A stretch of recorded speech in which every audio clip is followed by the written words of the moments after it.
Hello, it's episode 110, 110 or 110? That was an awesome start. Yes! Cut! Hello, and welcome to episode 110 of the Brink of Sanity. I am Jay, and got some unnecessary drama, like right before the show. Is murder still illegal in New York? Just wondering.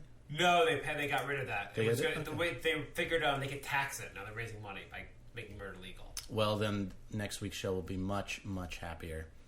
We got Mark on the show today. Hey, how you guys doing? All right, we're doing great. And new to the show, we got Tony Bach. How you doing? I'm good. Great to be here. Excellent. Glad you can make it. Yes, we have a guest, so the show should be terrible because we're going to disappoint him. I'll be doing the disappointing here, I think. No, come on. I'm the host. It's all my fault. If anyone would make the unnecessary joke of, I'll be doing disappointing in the bedroom with my wife. Boom. Is Tony Baca, is that a stage name or is that your real name? That is it's Anthony Bach. Well, I assume the Bach part sounded like a very It's funny because someone recently was like, is that a stage name? And I've never been asked that before. And they were like, that's just the greatest name ever. You could be a spy. And I was like, that's ridiculous. But it's God-given. I wanted to do the stage name Stu Rothenberg. But my management team didn't think that was a good idea. So they were like, stay with Tony Bach. Stay with your original awesome and that's the real name. So what can I do? So I was going to say, though, if that's how they pick spies, it'd be pretty cool. Like, the whole application process is, your name is Tony Bach. You're in.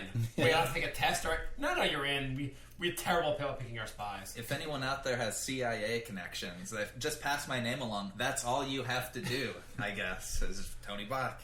It sounds almost like a James Bond villain. Good evening, Mr. Bach. It should be. And playing second base for the Mets tonight, Tony Bach. He will not be appearing very often with us. That's not Spanish enough for baseball. Yeah. Thank you for trying to throw baseball into it already. I found out before the show that Tony Bach is a Met fan. So we can just do the whole show on Mets. We could, but we won't. So not only do I enjoy disappointing comedy, but I enjoy disappointing baseball as well. I'm a Met fan, I'm a Jeff fan, I'm a Nick fan. It's like I don't like happiness. Yeah, you must not. So, Tony. Yes. I'm just going to stop talking whenever we get to baseball. So, how long have you been doing comedy for? I was going to ask you about all this beforehand, but then I was like, I'll just ask you on the show, and that way I don't have to pretend it's new. We're keeping it fresh. I started doing stand-up, I guess, a little over 10 years ago. Wow. I was a college student, and I'm from Omaha, Nebraska. Went to school in Lincoln at the University of Nebraska, but started stand-up scene there, yeah, right? Huge. Crazy. There was. I was going to guess if you had went to school in Nebraska, the one college I would have guessed would be University of Nebraska. That's right. Only one that people have heard of there. The Harvard of the Plains. I was not on football scholarship, so things were very difficult for me, and I had. It's shocking. Anyone can't watch to see. Tony's actually 6'7" and 350 pounds, and black, he's huge, and. You know what's random? I thought you were going to be black. Yeah, with the name, again, I it's don't like know. I should be much cooler Jay than I am. told me we had a comedian named Tony Black, and Tony Bach. And I was positive. They showed me some of your stand-up earlier, and I was like, wow, I thought he was going to be black. Yeah. I don't know why I thought he'd be black. I wish I was. I really wish I was. I think it would help, but nope. Are you going to still old white? Are you still going to be able to do the segment about growing up in the ghetto? No, we have to cut, and I'm not going to be rapping either. So we once had someone freestyle on the show. It was pretty nice. As much as I would like. That was awesome. That was awesome. was really good. So hang on. So you've been doing it for 10 years. So you went to University of Nebraska. Yeah. How did you decide to do it in the first place? Well, I applied for some internships that I didn't really want in New York and got rejected for them, and I was sort of like looking at my resume and everything, and I was like, I want to make an impression, and so I went to the club in Omaha, the Funny Bone, and sort of got involved in the scene. The serious stickler. Yeah. And, when you say the club in Omaha, does that mean like you have one club and that's the club? Yes, like that's basically the only club in the state as far that's a proper comedy club. Now there was competition like sort of that came along the way, but nothing that could hold, a candle to the Funny Bone, which was the dominant club. You've been in New York probably long enough. Did you find it just annoying how much New Yorkers look down on Omaha? Not look down, but just make fun of it and refer to it as like a town has Just invented the light bulb. I've already refrained from like 30 Omaha jokes, by the way. It's not that they look down on it; they don't even look at it. Yeah, like it's not a factor. So it's easy because it's like so novel. It's like I can play it up. They're like, "Oh, he's a moron," you know. And once I prove that I'm not, it's just like a big advantage. But I started doing shows there in Omaha. He's mastered the use of the pen. Fuck. He's not chewing on straw. Where did you get a cell phone from? I got sent from Omaha to even worse locations, like in Iowa, like Des Moines, and like is and then is in South Des Moines Dakota. The area you guys look at, like the way we look at Omaha? Nebraskans look down on Iowa like it's New Jersey or Pennsylvania for New Yorkers. It's a combination. Everyone looks down on Iowa. Every state out there has the state they look down on, Except Iowa. New So like Yorkers. the Iowans are like those fucking hick Eskimos? They're like South Dakotans are idiots. South Dakotans are like North Dakotans are idiots. People in Mississippi are like people in Arkansas are idiots. Every state has its thing. Eventually, you get to that one state where you can't go any lower, so they start referring to like the Joneses down the street, different like neighborhoods, until eventually like my brother Bobby's an idiot. Yeah. Basically. In North Dakota is probably like remote areas of Canada aren't as cool. So so what were you going to do before you were going to become a comedian? What were you going to do originally? Well, so I was in the journalism school and doing a radio show in college and definitely trying to make it big in comedy somehow. I knew that then. I was writing a column too for like the Daily Nebraskan, which was the student paper, which was going over quite well. And the next year I applied to only 3 internships that I really wanted. First was Letterman, second was Conan O'Brien, and third was Howard Stern. I'm surprised. I didn't think any 3 of those would be competitive at all. And so I got like down to the wire with the Conan people and ended up getting rejected. And like the same day that they rejected me, the Letterman people called and were like, "We want to, have you come out and do an interview." They had 30 interviews for 15 spots, and I got the internship at the Late Show between my junior and senior year, which was like a dream come true. And like going from Lincoln to New York City, and my cousin lived out here, was crazy. Everything you could imagine, like every day was awesome. Wait, so you got the internship on, sorry for not being the best listener, Conan or Letterman? At Letterman, Okay. which was the number one that I had wanted. I'm a huge Dave fan, and I was like, Was it the policy then you had to sleep with Letterman to do the internship? It wasn't in anything that I signed, but I would have if offered. I will cup the balls for a regular gig here.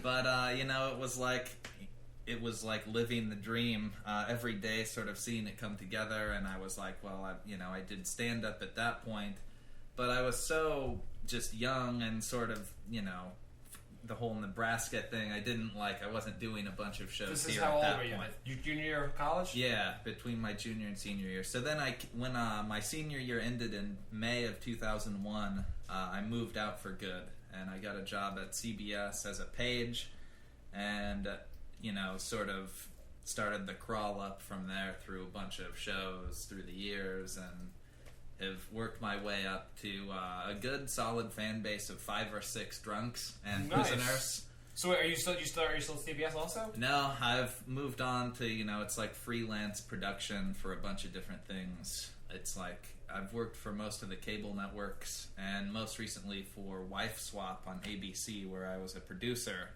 And, I'm guessing that show's not as erotic as I want it to be. No. Yeah, that show has potential to be really hot. Yeah. It's not, unfortunately, but and it's doing a lot of shows this summer. I was just at Caroline's on last Monday night for the first time in a new talent showcase. Nice. Which is very exciting, and here I am now with the sort of cherry on top, Brink of Insanity. Brink of Sanity, we're already insane. It's Brink of Insanity tonight. Oh, right. Oh, nice. Brink of Insanity I see what you did. tonight. How many nights a week do you do stand up now? Oh God, as many as they'll allow me. But has it been like that the whole time? You've the last 10 years doing it I mean, it goes in spurts of hating it and not doing it all for a year, and then going on an intense run of So it's like an shows. abusive relationship. Oh, totally. the most abusive kind possible is with the stage. Speaking of which, we're going to get to the Mel Gibson audio later. Which is, I listened to all 6 volumes yesterday. Some of the greatest stuff. But there's 6 volumes? Yeah. I can't wait for 7 to drop. It's going to be awesome. It's like the Harry Potter movies. No, I could wait for those. My thing is like, I need a blowjob before the jacuzzi too. So yeah, we all do. I mean, yeah, I would love for somebody to get off his back, I guess. I give you a lot of credit for doing stand-up, and I just found out Mark has done it a few times as well. I've done it a few times a while ago. Nothing like Tony here. That's like, I would like to do it. It's like having like a whatchamacallit, Lance Armstrong going on, like, I ride a bike also. Yeah. Well, I think I could like come up with a decent set, and I think I would be all right. I just have like an intense fear of like actual people in front of me. They say stand-up works better when there are people there. It does, but I kind of like to hide behind this microphone, and if it's not funny, I don't have to look at people like not laughing, and it's just like it's tough when you have friends in the crowd. Like, I've never enjoyed having friends and family actually come to the show, because the worst is when you're on stage doing your thing and you see like that look of hopefulness, or not really disappointment, but borderline disappointment from your friend, and it's just crushing. They got like that half laugh where they're waiting for it and they never get there, and that's the stuff nightmares are made of. I've done it a couple times without getting many laughs. I was not very good at it, but and sometimes I got laughs. But this one time I decided to do I was looking for I was in Atlanta at the time. There weren't many venues, I guess, to do like open mic nights. And so this random place, like, they had open mic nights, so I'd never been there before. I just went down there, and they're like, sign up, you're gonna go on stage. I was like, great. And as I'm waiting around, I'm noticing, like, the clientele. I'm like, there aren't a lot of white people here. Not like a big deal or anything, but eventually I realized it was an all-black club. And so when I got up to my stand-up about growing up Jewish, it didn't really relate that well to the black people in the audience. You're like, am I right, folks? The bar mitzvahs? Yeah. How about them circumcisions? Versus anyone? But then the audience, everyone was really nice, though. Mm-hmm. And they weren't, really boomy or anything. They were like, okay, try again. And it didn't go that well in general. Well, I did a show, unbeknownst to me, just a couple weeks ago that was an urban mic. It was a crowd that everyone was black in the audience but one guy, and everyone who performed but me was African American. Why is black and urban now a synonym? It's a comedy. I don't know. You're urban people, aren't you? It's urban comedy show, I guess. But I didn't know, and they took an audience vote at the end on the performers as to who they thought was best, and I won. Nice. And I was like, this is the greatest accomplishment I've ever had in comedy. But I think it was kind of the spirit. Like, I had no racial material whatsoever. I just sort of did my thing, and I think that sort of won the day. If you had done the material about growing up black, I really if I had rapped, I might have bombed. But you're the only guy who didn't do black people walk like this and white people walk like this, and I think that's almost a staple at those clubs. Yeah, and it's just, I don't know. I get it. Like, we're different, but you don't have to make your whole set like that every time. Yeah, and you can be like, well, I can't really say it because I'm not actually black, so I'm just going to say N-word and call you my N-word, and if that's cool. There's also kind of like people, regardless of their own race or identity of the crowd, want to be welcoming to the person who's completely different from them. Yeah, they know it's hard enough as it is. So you get more respect when you put yourself in that situation, even if you don't know that you are, because they're just like, oh, this is great. We're open to all these different viewpoints, just like anyone wants to think they are. And I think that's good for comedy, It's like, it was cool, but you never know. It's just when you get a head of steam going where you think, oh man, I'm killing everything, that's when it snaps up and kills you. That's when you're gonna bomb, is when you're like, I got this. Yeah. And when you're uncomfortable, maybe you're more on your toes too. So. What was your worst comedy experience? Oh man, the worst comedy experience I ever had was when my family came out to a show after I begged them not to, and they're a bit more conservative in their comedy tastes, certainly than I was. And this was a while back at the Funny Bone in Omaha. The show that was lined up was like, I knew it was going to be filthy. My act at that point was pretty blue, even though I looked like I was 12 years old. And I literally talked to the boss right before the show. I'm like going into the green room, and she's like, "I just comped a table for your whole family." Like the worst nightmare scenario. No. I'm like, "You just what?" So like I'm walking out to do the MC spot. Like I only have to do 5 minutes, but 4 of them are just horrible. And I can see my family sitting there in just like judgment mode and like the ultimate nightmare scenario. And I had to cut so much stuff. It totally bombed.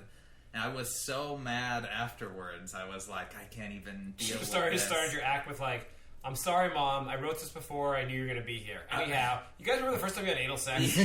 I wish I had a bit about going to in Council Bluffs, Iowa. Like Council Bluffs, Iowa is like where the gambling and the porn and everything is for Omaha, which is like the bigger city. Wait, hang on.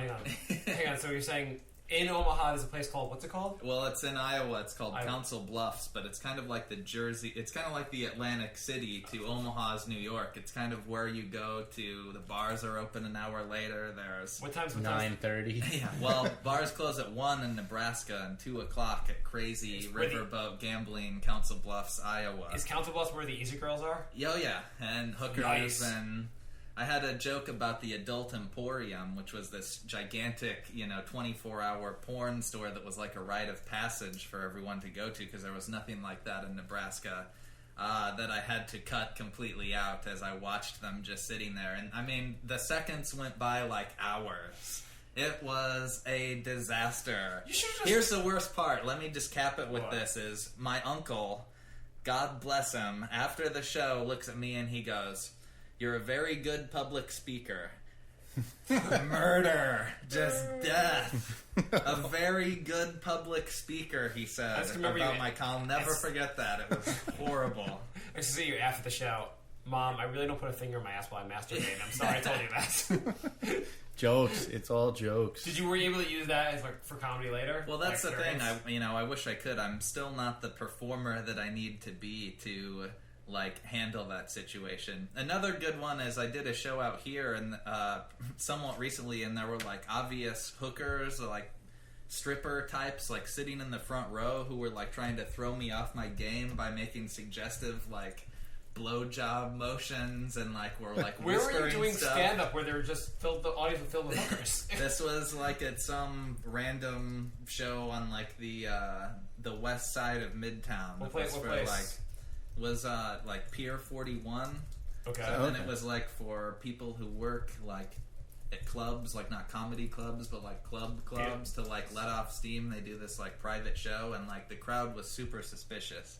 Very weird. And like the front row people is at the just, clubs. there's like male models and like these Wrangler chicks who have to get guys into clubs, like a bunch of suspicious gangster dudes.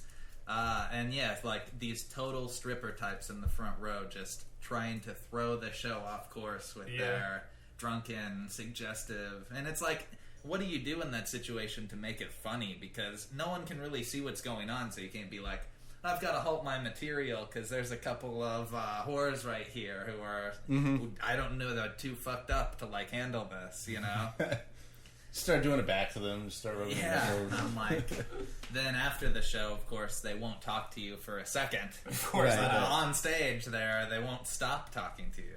Let me ask you: I don't know, you're married, single? I am currently a single individual. So my question to you is: doing stand up, has it ever got you laid? It has. Nice. Shockingly. Tell that story. There's too many of them to. If you could think of one. Oh man, there's just random times, like everyone thinks when you get into it that it's like, oh, you're gonna be getting laid nonstop. I've never thought being a stand-up comedian gets you laid. Yeah, I thought being a rock star gets you Yeah. laid. Being a baseball player gets you laid. Telling dick jokes doesn't really get you It laid. certainly doesn't, but you'll run into staff that work like the clubs who are kind of like comedy groupies, and that's why they started there, and are probably pretty crazy themselves. Do the girls ever like, okay, I want you to fuck me and do your act at the same time? Well, see, my thing is, I want to do that, and they don't want to. I want to show clips of my act while we have sex, and that does not turn them on. If you're an athlete, oh baby, the best part of living in Omaha versus New York. Yeah. If you're an athlete and you put on your highlight reel like while you have sex, that's cool. If you're a comedian, I'm that's sure. not cool. By the way, I'm sure A-Rod actually does that. Oh yeah. Yeah. Well, think about like Bernie Williams, right? Like he can put on his highlight reel and then put on his jazz CD that he made. And That's right. For all those younger members of the audience, he was a 1990s baseball player in the Yankees. He was good. he also has like a jazz guitar, so I've always been jealous because I'd like to put on my CD while we watch my clips of doing comedy and while we're having sex, and that's all I want. I don't think it's too much to ask. That'll be a little distracting with the two different jokes going on at once. Right? It might drive people crazy, but The best part is when she's going down on me and she starts laughing. And then I hope it's the comedy CD. Yeah, it's not my penis, right? It's a joke. Yeah, keep telling me that. So is it like a like do you see like when you go to like do stand up, it's like the same people every time? Is it like a whole little like cult of people, I guess? you definitely see a lot of familiar faces if you're going and doing these shows a lot, and it's weird because like it's surprising to see kind of who jumps ahead. And it's hard not to get jealous in some cases because you're like, oh, I can't believe so-and-so is doing this thing. Mm-hmm. And you're like, he's okay, but I'm better than him, and I'm not doing anything, Yeah. And I have a friend actually who does a stand-up. He like quit his job as an architect to do like stand-up full-time in New York. I don't know how small the world is. You know a guy, Aaron Caminos? No. I guess it's not that small.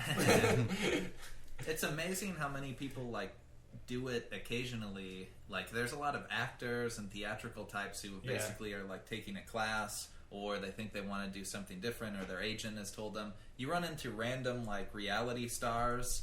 I was at a show somewhat recently with a guy who was like on Survivor, who was like, they told me to do stand-up. His whole act was about it.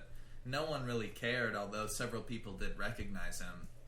But it's like, you see some hardcore people. There's a couple guys, who go to like every show, and you're like, there's so and so, there's so and so, and you're just like, how do they stand that? Like, I get bored doing my same act.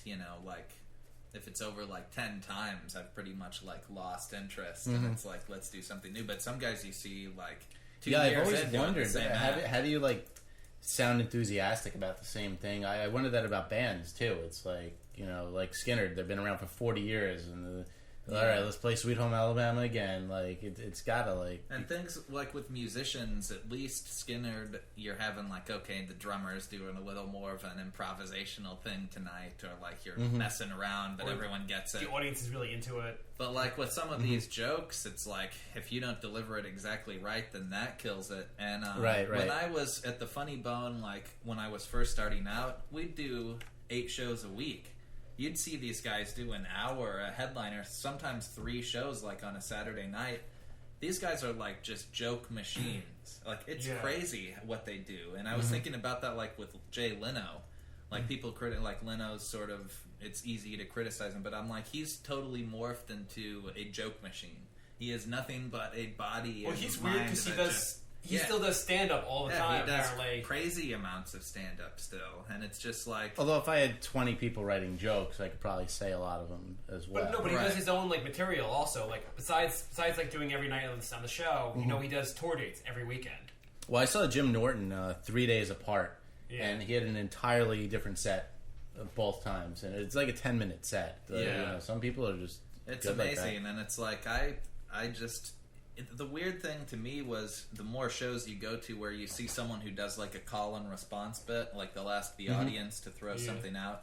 It's eerie how similar most audiences will actually say the exact same thing in the exact same order. If you got a good comeback, you can use the same ones for most of the time. and they'll have just a whole. I mean, people are like, "There's no way they've heard this suggestion," and then they say something, and he's got a zinger. And the first time you see it, you're like, "This guy's unbelievable, damn!" And then you see the second night, you're like, "Wait." She just asked the same thing that the person before, and then the third night you're like, wait, no, now everyone asks. And then you're the fourth night, you're like, why is his wife coming to the show announcing stuff? Yeah, no, seriously, and there's definitely plants in the audience. Sometimes they'll tell a waiter to throw out a certain thing, or no one will even yell out a thing, and that's an old trick is You'll ask the audience, and then you'll go, oh, whatever, and no one said that. You just said that, because you have the joke for it. Right. The one thing I always hate is when comedians spend their whole time talking to the audience. Like, I've been to, like, stand-up shows, but, like, spend their whole time, like, they ask me, like, so, oh, where are you from? And make jokes off with what they say, and I'm always like, just do your damn act. Come on. Yeah. Like, This is a thing that is a big question with me and, like, some of my buddies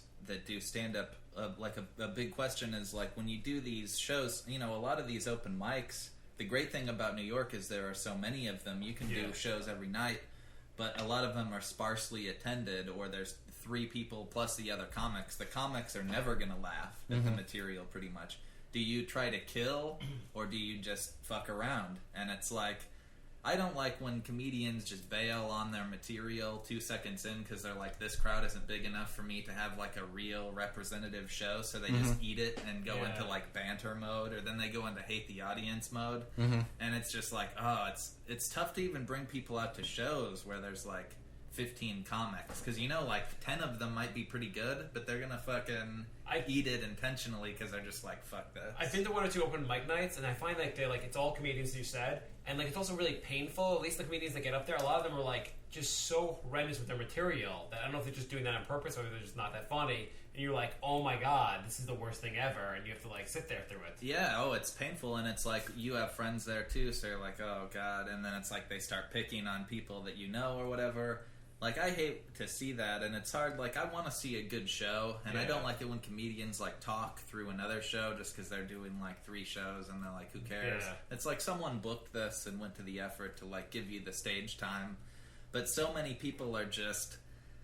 Once they don't get this huge laugh and this, like, thunderous ovation and, like, love from the crowd, then they're like, fuck this. And then it's like they get mad, and it's a little hurts the comedy egotistical game, I think. So in the city here. Let me ask you: do you only do shows in New York? Do you ever like go anywhere else to do shows, or like how does that work? Well, I mean, other than going back to Omaha and doing like stuff through the Funny Bone, which is other clubs in the Midwest, I have done, but mostly New York. I have never done anything on the West Coast, although I'd love to give it a run out in LA, like, and see how people would respond to the material. And I love to talk to people who've gone out there to see what they think is different. But I mean, my big thing now is I think that New York is sitting wide open in the comedy scene for the first time in a couple years. Why? A lot of the dominant figures have moved to LA and have sort of have their thing going, like with commercials or a TV series or whatever.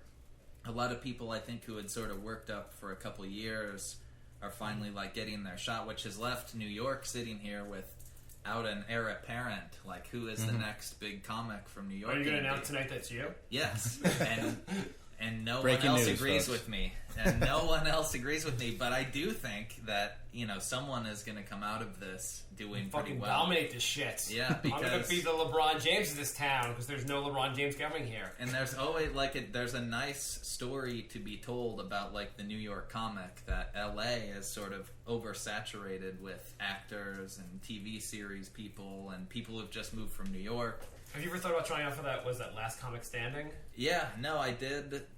Like one of the audition shows, I didn't make the final show.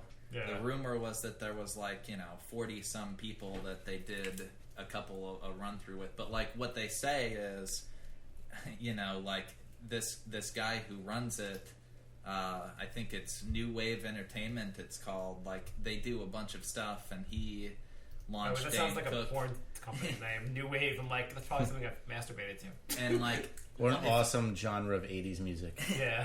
Like they say, if you get in there and they can see you do, even if you did your set to no one basically but a producer from the show, that puts you in a better spot for the next thing that they do, or you can sort of build up your profile. But I've watched the New York Last Comic Standing when it was on TV, and it's funny to see the people that have sort of moved along, because it's hard to say that they're like new, and I guess maybe it's not even about busting new talent. But that's the way they make the show sound. Yeah. They make it sound like, oh, we're gonna find the next great comic. But like the New York one, like one of the final, guys who made it to the house, I think, was like Kurt Metzger.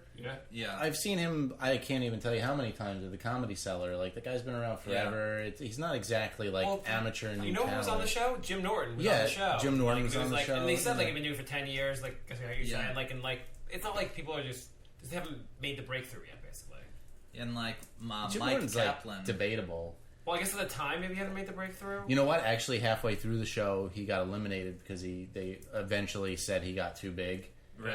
Yeah, he made it to like the top 6 or something, and then they said he was too big. But he was just about as big when they put him on the show. I remember seeing him and being like, I've already seen him in live, and I'm like, I know who he is. Why is he? He was because he'd already been on like Opie and Anthony and stuff. And Tough Crowd with Colin Quinn. He was on every single day. It was that show's a little sketchy. It'd be kind of funny though if it was like if you got to that, like you got to the finals, like I guess the 10 people there in the house, and it's like 9 of you, and the 10th guy's Chris Rock.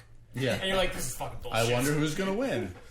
But like, there's one guy, Mike Kaplan, who's a very good comic and very funny, and like, I don't have anything against him. But when you've done your act on Conan, the Tonight Show with Conan O'Brien, shouldn't that eliminate Fallon, you right there? And then you're doing the same set on Last Comic Standing. It's like, this isn't really breaking a lot of like new ground at the moment. Yeah.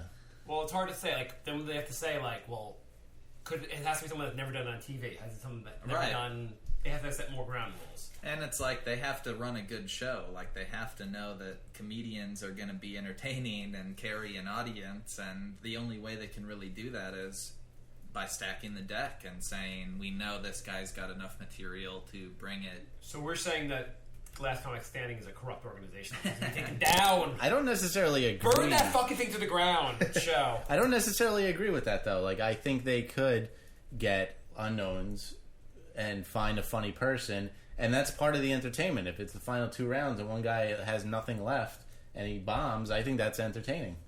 I would like to see that. That would be amazing. Just enjoy on like American Idol when they have the people that do the amateurs sing and then they get railed on at the end. I'd like to see people. I mean, not that we could guys sadistic, but like have comedians go on there. They just do the initial tryouts, maybe not be so mean to them. Yeah, and just like the initial tryouts would be kind of fun to watch. Mm-hmm. Kind of like Star Search used to be, if you remember that.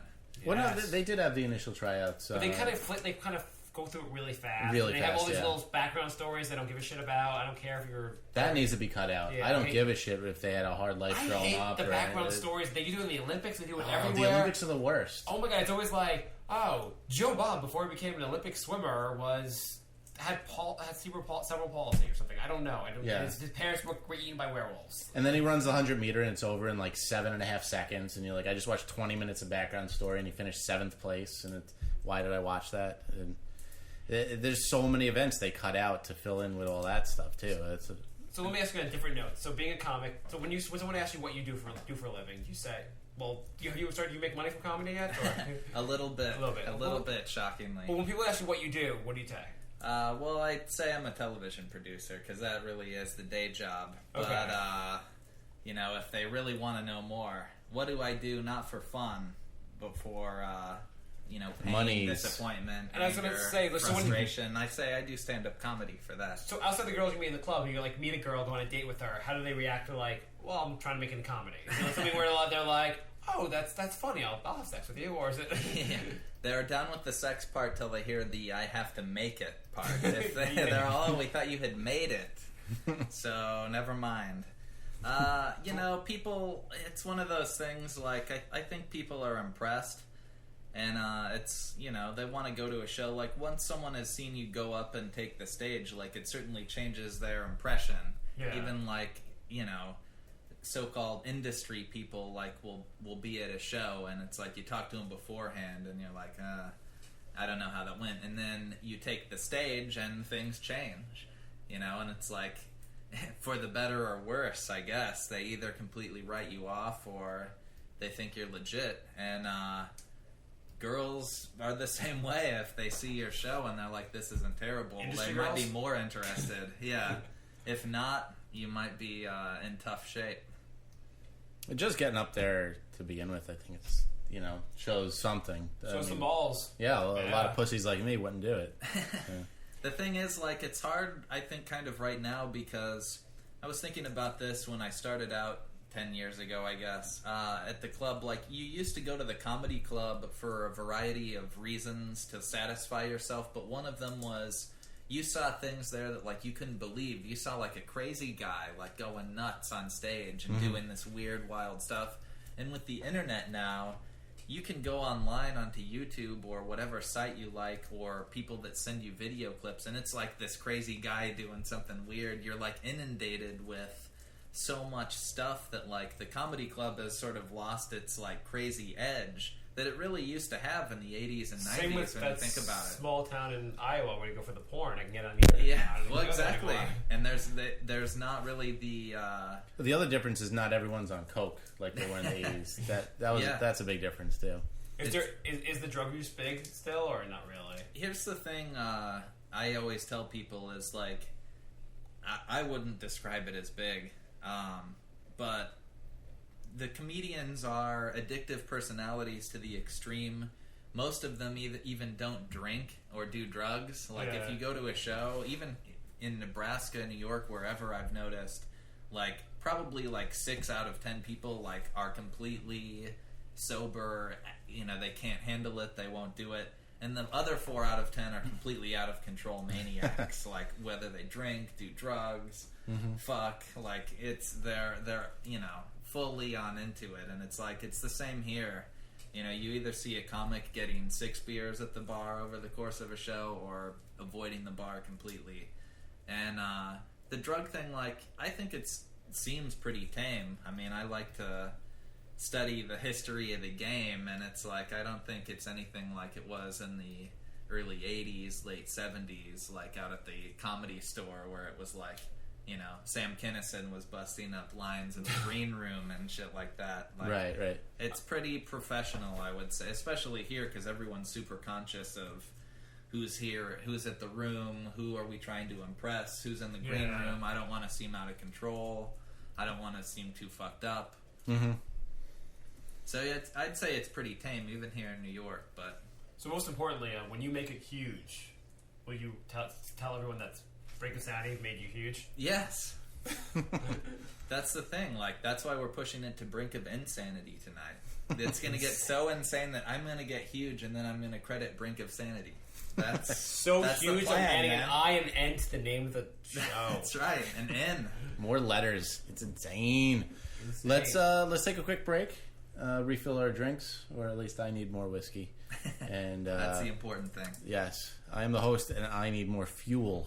So we'll be right back, and I'm going to play some hilarious promos. So you stay in the room. They will make you pee on yourself. Yes, we'll be back in literally like 2 minutes. So just listen to this. I need a garage door opener for my balls. What the fuck? I don't like the smell that usually forms down there if I go for a couple days without washing. I'm proud of you. It smells like onions wrapped in asshole. What the fuck are we talking about? Hey, Dad, remember that one time I got that cock stuck in my ass? We just went over legs and arms. In a truck not too hard to locate, featuring painted images of a peeled banana, the exposed part shaped like a condom, and a shirtless man saying, "I protect myself," to you. What kind of fucking question is this? I'm the host of the show, and I get put down on every episode. I love you, Tim. John is a man of God. Shed his precious blood. Shed his precious blood. And died. And died. Oh, my sin.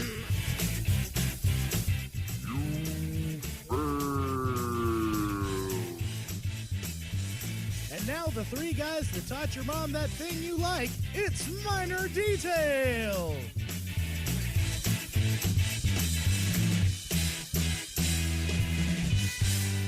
MinorDetailPodcast.com. Steve and Cliff has a show. It's called the Steve and Cliff Show. And Steven paid me to tell you something you ought to know about the Stephen Cliff fucking show.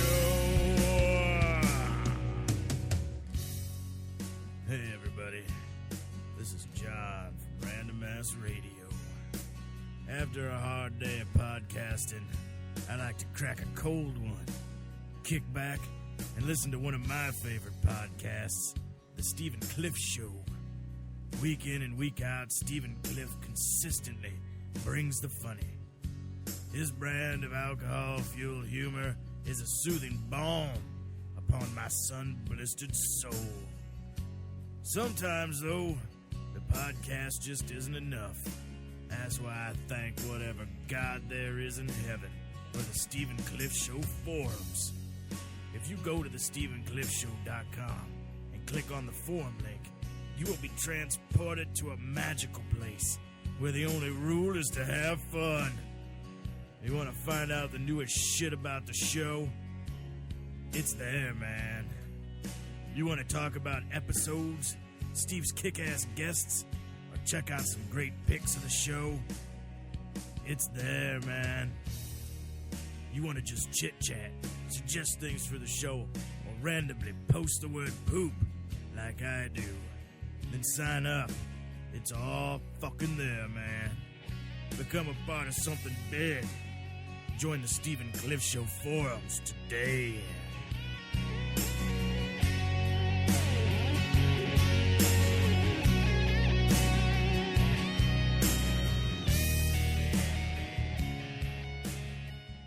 We are back. We are done with the interview portion of the show, and now we're up to the angry, racist, cursing portion of the show.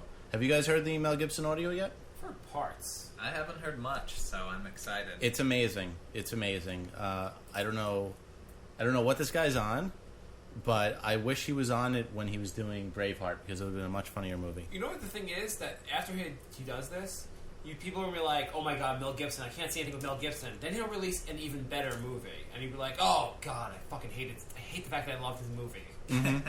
Like, I saw the, what was that, Apocalypto? And I didn't see The Passion of Christ, I went to that one. But Apocalypto was like, oh fuck, that actually was a pretty damn good movie. We were talking about this earlier. All the movies are in 3D now. They should go back and remake some of the movies in 3D. And I think Passion of the Christ would be amazing in 3D. I think Schindler's List in 3D would be awesome. People got to get on this. I can almost touch the burning Jew. Think how that whip would look in 3D with the blood coming off of it. Yeah. I hope somebody's listening to this and making it happen right now. Bambi 3D coming at you. See the mom get shot in 3D. I mean, my whole thing was I wanted the headline Mel crucified for tapes. That was the post headline that was waiting to happen, but didn't. Well, Mel releases clip from The Passion of Christ 2. Yeah. Well, maybe on volume 7. I love how they, I guess we'll start playing it in a second, but like how she's so calm and he's so heated. Yeah, well, let's see. We have, I think volume 2 was a very good one, so we'll start with it. It's long, so I'm not going to play the whole thing, but you'll get the idea. So let's play some of that. Let me know if you guys can't hear this in the chat room. Stay on this phone and don't hang up on me. I have plenty of energy to drive over there. You understand me? And I will. So just fucking listen to me. Listen to my fucking ranting. Listen to what you do to me. I didn't do anything to you. A pain in the ass. You are ruining my life. You make my life so fucking difficult. Well, you know what? It's not... I gotta say, maybe this is like, whole thing's just fake. He's like that Joaquin Phoenix thing where he's really just making a documentary, like a mock documentary with like growing out that beard. Like I think like that's what Mel Gibson's doing. He's making this great movie. He's like, there's no such thing as bad publicity. No, I just read that. This is all fake, and eventually you'll see like a mock documentary where he'll do like him like going crazy, and like the first part will be him doing like it's the Jews' fault, then him screaming at his wife and asking for a girlfriend asking for a blowjob, and eventually we're like, oh my god, Mel Gibson punked us. Is that his wife or girlfriend? I don't. I thought it was his girlfriend. I'm not really sure of his marital status. Well, yeah, I know that. I know that she has this kid. I don't know if they're married or what their deal is. What does Wikipedia tell us? I don't feel like looking it up. Somebody do research, please. Thank you. It's his girlfriend. See? Look at that. This is what happens when we have people in the chat room. This is awesome. All right. Go. I'm going to skip ahead a little bit because that was the calm portion of the phone call, believe it or not. But my daughter is important. All right? Now, you have one more chance. And I mean it. Now, fucking go if you want. But I will give you one more chance. Is he just reading the script from Ransom? You fucked my damn. You care about yourself. You're so When I am being selfish. so fucking good to you, you fucking I try to didn't control- do anything. I did not do anything. This is your selfish imagination. That's all. Fuck up. You should just fucking smile and blow me. 'Cause I deserve it. I'm sleeping with a baby. I'm waking up every 2 hours. I fell asleep because I was waiting for you because you weren't ready to go to Jacuzzi as we agreed. Who the fuck cares? We agreed nothing. You agreed. You just fucking expect shit. Go to the goddamn jacuzzi yourself. Go to the fucking jacuzzi. It's a sin. I was just... No fucking soul. I didn't blame You know, you for I wonder, like, in some ways, how she knew when to record him for this. On the other hand, it sounds like he's such a fucking psycho that this was an average phone This is call. probably like an everyday thing. I love you. Should It also sounded smile like- and blow me. There's one he said, "Blow me or burn the house down" or something like that. It was good. I'm gonna skip It's ahead. like he's writing a Hallmark card. I'm gonna skip ahead because this is really really long. But we'll skip ahead a couple minutes.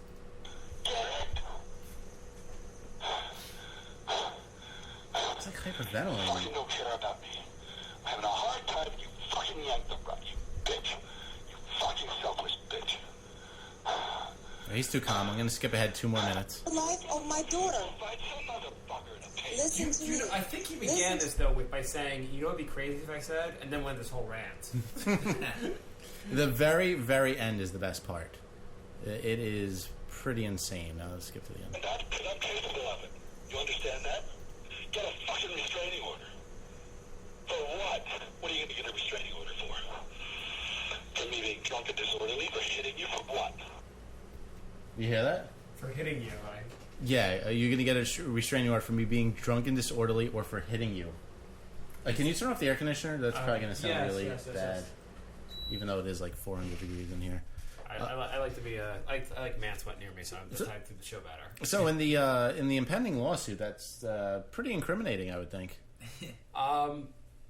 It's pretty good for the cops when they bring charges on him for like hitting her. There's 5 other volumes, and they're all just really really good. I don't know. Is this like Mel Gibson's White Album? He released them all together. Yeah, exactly. What? I've done nothing but be nice to you. I didn't blame you last What are night. you little bitch this morning for? I wasn't doing anything. What did I do? And you said, oh, When they also fight, earlier today does he purposely go to the other room and call her?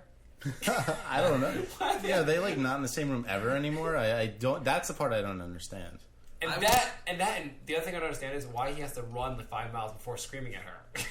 He's really like, you bitch! Blow me! What the fuck were you gonna say? I wasn't going to say about any earlier today. It's just, I was going to say about last night. That's all. It's like it's kind of pacing because she's in a different conversation than he is. yeah. Why? Because I let you sleep? That's my fucking mistake. I should have woke you up and said, fucking blow me, bitch. I should have fucking woken you up and said, blow me. You would have liked that better, yeah? You need the goddamn sleep. He's kind of We like were Robert supposed Frost. to go to Jacuzzi, and you... From what I've learned about these tapes is that he loves blowjobs. Really? Every single call is like, you should apologize and you should blow me and I need money and I need a blowjob. I think she's actually re-recorded her side of these phone calls, but what she's actually saying is, I will never blow you. Yeah. I will never blow you ever again. I'm gonna ever. take you for for a blowjob. I'm gonna go to the jacuzzi, and I'm not gonna blow you, you know? And that's like... That's what she's I am going to really saying. frown and blow you. No, smile and blow me. I'm going to get my lips this close and then no, then nothing. Good, I'm going to take you for everything you're worth. I bet Mel Gibson, like, he's like, you record this and we'll see how much shit I can do and still be a movie star. Yeah. Well, if he plays this off as like a prank, then that would be huge. Also, though, I think no matter what he does next, it's going to be pretty popular because everyone's going to be curious to see if he like freaks out and that was like the best take, so it made it into the movie. Like, what if he's just screaming? They turn on the camera, he's like brah brah brah, and that's like the best they can do, and that makes it to the final cut. You never know. Maybe it was like he's him winning a bet. It was like, oh yeah, Tiger, I bet I can top you. Yeah, exactly. Yeah, who's the biggest scumbag now? So Tiger, Mel Gibson, or LeBron James? LeBron, who didn't really do that much at all. We still fucking hate him. I was gonna say, I don't think LeBron will fade. Tiger will stay burning strong. Tell that to anybody in Cleveland. Yeah, LeBron is taking his talents to Miami, so... I wish he said that. Blow me or I'm taking my talents to Miami. Oh man, Cleveland's fucking... He took $100 million out of Cleveland's economy. He put people on the street. The town is on fire right now. They're burning it for insurance money because LeBron had to leave. And they haven't played one game without him yet. And they're giving so much shit to the owner for bashing him. The owner should fucking have like built a cross and put his LeBron James on the cross and burned him. If I was the owner, I would have bashed him too. He definitely quit in the middle of the playoffs. Well, listen to the last episode that was like 2 hours of that. Said you have to wait for something. So why do you have to wait? You said... You go to the goddamn jacuzzi. I'm afraid it's dark outside. Fuck it. I just waited for you. I waited and waited till I fell asleep, and then... Waited. Like 2.5 fucking minutes. You're fucking snoring. Don't you dare wait. You're blaming me right now. Mel Gibson has... Now I'm blaming you. You went to sleep. Mel Gibson has $1 billion. Mm-hmm. He owned Passion of the Christ. Like, they made like tons of money off of that, and then all those other movies. Can't you just buy another girl you might like? Like, what the fuck is wrong with him? One of these tapes, he's talking about how he's broke, too. I don't know how that's possible. I don't blame you. A lot of PR advice, I was going to say. He's paying his publicist a lot. Yeah. He's going to need it. That's probably why he was preparing after he said he was broke in, like, the 4th volume. He probably knew after the first 3, like, yeah. I think his publicist wants a rather large retainer. Deserve to be blown first before the fucking jacuzzi. If I've said it once, I've said it 1,000,000 times. You know, I figured it out, actually. Mm-hmm. Right after this, I think it's Volume 7, you know what Mel Gibson's going to do? He's going to capture Osama bin Laden. And that will, like, bring him back. I mean, nobody wants to go into the jacuzzi with a half heart on, so I agree. You know, you should get blown before you go into the jacuzzi. It's just not hygienic. Right. First of all, let's start there. Exactly. It's also rude. Mm-hmm. Hello, it's his jacuzzi, I think. He's smiling, why aren't you? Okay, I'll burn the goddamn house down. But blow me first. How dare you? Also, yes, you don't want to have a half heart on if you're about to set your home ablaze. What would you say the top 5 activities are that you don't want to have a half heart on for? Let's say jacuzzi, burning the house down. Yeah, he's already got 2 of them in this phone phone got 2 call. of them. Going to court. You don't want to have a half heart on. You want to be fully masked or down by court. A stand-up comedy show. Stand-up comedy. I guess that's also. And I guess, like, if you're a doctor performing surgery, you don't want your heart on sticking out over the patient. I was going to go with elementary school teacher. That would be crossing guard. Crossing guard, yeah. They might go the wrong way. Jacuzzi repairman. Yeah. How about that? Yeah. How fucking dare you? You think Mel Gibson's assistant now to blow? You wanted to... Did he just roar? I think he just roared. He roared. That wasn't even a word. Dare you?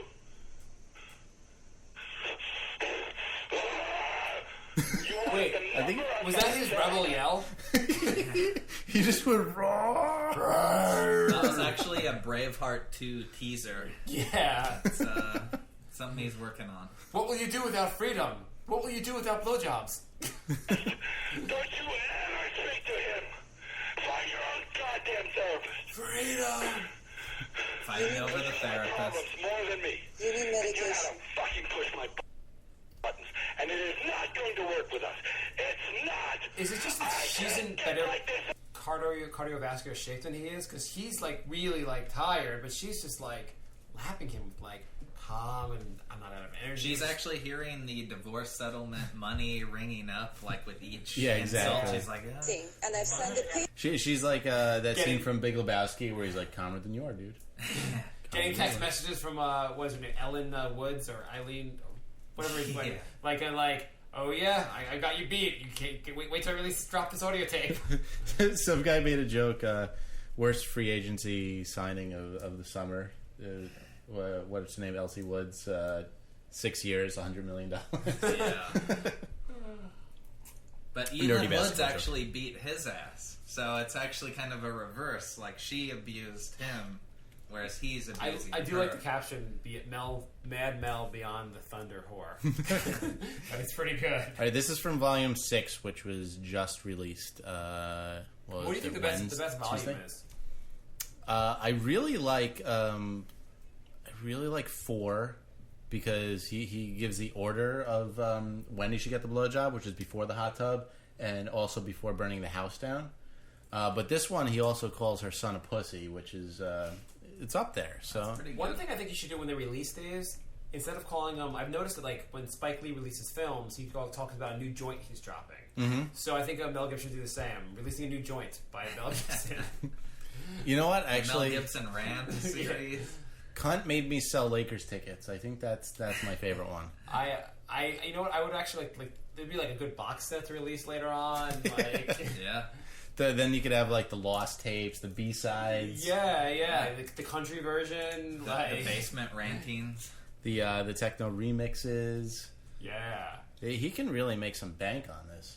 I'm sure there's more, too.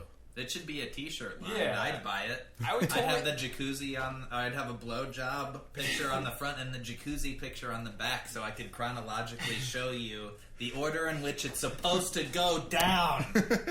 There's one where he has a more specific order. He said every day she should crawl to him, apologize, and then blow him. So there's multiple steps in that. I think that might be the Lakers one. Do you think P Diddy could cut to what he's talking about and like to the tune of Roxanne and make it work? Knowing P Diddy, he would probably just talk over it. You just hear two voices. Let's hear more. Let's hear. I haven't heard Volume 6 yet. Volume 6. All right. There's so many over here. I love this. Nope. That's Blow Me or All. All right. This is your pussy son. We'll just jump in the middle somewhere here. If you get raped, it's your fault for sure. Oh, that's wait, go back, please. That's a really good part. This is a good part. I've heard I want my child, and no one will believe you. So fuck you. And I'm not giving you my house, and you can rot unless you crawl back, suck my cock, and say you're sorry in that order. How good timing was that? I jumped right to it. Amazing. He lays out the order again. He's very specific in his requests. Yeah. I don't understand where the confusion lies. Yeah, what's her problem? It's very specifically laid out. The one thing I wonder is, like, in previous volumes, he'd used the phrase "blow me." In Volume 6, he advanced to "suck my cock." Maybe not thinking that she didn't understand what "blow me" meant. She is Russian. Maybe they don't have that term. You know, she thought maybe "blow me" was some kind of 80s rock band, I don't know. Mm-hmm. But now she's like, suck the cock. I'm getting it now. Volume 7 will just be her being slurping. Yeah. Do you understand me? You fucking offend my fucking maleness, my masculinity, my being, my soul. And you call me a sinner. You're a fucking moving violation. If you get raped, it's your fault for sure. Showing off your fake tits. Like they're some special deal. Are you crazy? If you get raped, it's your fault. For showing off your... They cost those fakes. If you get Are you raped, crazy? You complain about mastitis. They're fake, baby. Come on, you got little bladders in there. You think I'm an idiot? I don't like fake tits either. I'm just gonna... I was going to say ain't nothing wrong with them. I don't like them. Well, they don't like you either. I don't... My opinion on them relates solely and only to whether they're giving me a blowjob before the jacuzzi or after. What about burning the house down? What relation is that? That's a lesser concern. That's the final step. Do you think the fake tits are more of an attraction for getting raped or less? Well, apparently to him, it's more. It Yeah. hurt his maleness. Well, if the house is burning down, if I'm getting a blowjob, I don't care if the house is burning down. You have time. Houses burn down pretty slowly. You got to go at least 5-10 minutes. Have you said everything? I said nothing. Oh no, You need you to said say a lot. to assuage my insanity because you made me this way. I didn't make you this You way. fucking did so. You were born this way. Ooh, she's talking back. Took her 6 volumes, but she is talking back. Somebody's getting what's her hit. name? Her name is Mrs. Gibson? no, it's some weird. Whatever. Some weird Russian name. They said it in volume 4. Oksana, something. Yeah. Pussy Galore? Oksana Grigorieva. So Oksana Bayol. Yeah, sure. Yell and scream and threaten everybody around you. Everybody's pussyfooting around you because they're all scared shitless out of you. But you paying... A bunch of fucking using cunts like you. You're like every other fucker. You're paying them money, and they will never tell you the truth. I love Mel Gibson. This is awesome. I hope he comes out with volumes 7 through 10 tomorrow because this is amazing. Do you think later on, after this was over, like a couple hours later, he came back to me and he's like, you know, Oksana, I was thinking about what you said. You're right, people are nice to me because I pay them. I'm glad we had that conversation. Yeah. But I still want a blowjob before the jacuzzi. They will never tell you the truth, who you are, because you're paying them money. Inclusive of your psychiatrist, who should send you to a neurologist because you are imbalanced and you need medication, and he's just taking your money. What are you, a fucking expert? Yes. Oh, yes! He's got awesome comebacks. What are you, a fucking rocket scientist? Yes! Fuck off. You are completely off your mind. I've never seen anybody like this. You have I a think she was out of schizophrenia. Yeah. I want him to be like, first of all, your grammar sucks. First, you know what I'd like to say, actually?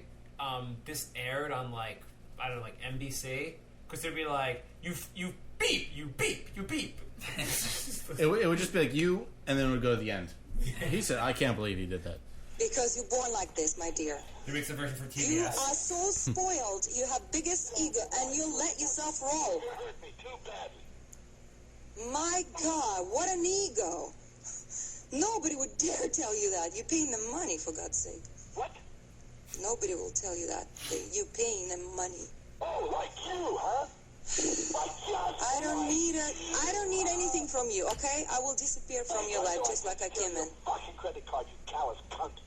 You never even say fucking thank you. Yes, Callous cunt. Is that what they call that, alliteration? Onomatopoeia. Yeah. Thank you every 5 goddamn minutes. And not call me mean. And not look at me sideways. Just suck my cock.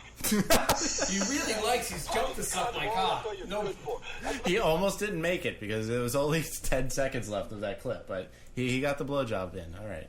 Do you think Volume 7 will be like, swallow my penis? There's some fans who say he jumped the shark with that. He sort of overused it, but I disagree. I think it's killing still. Yeah. I still think he's at his peak. He hasn't jumped the shark yet. That's all you're fucking good at. Much better than fucking music. You there?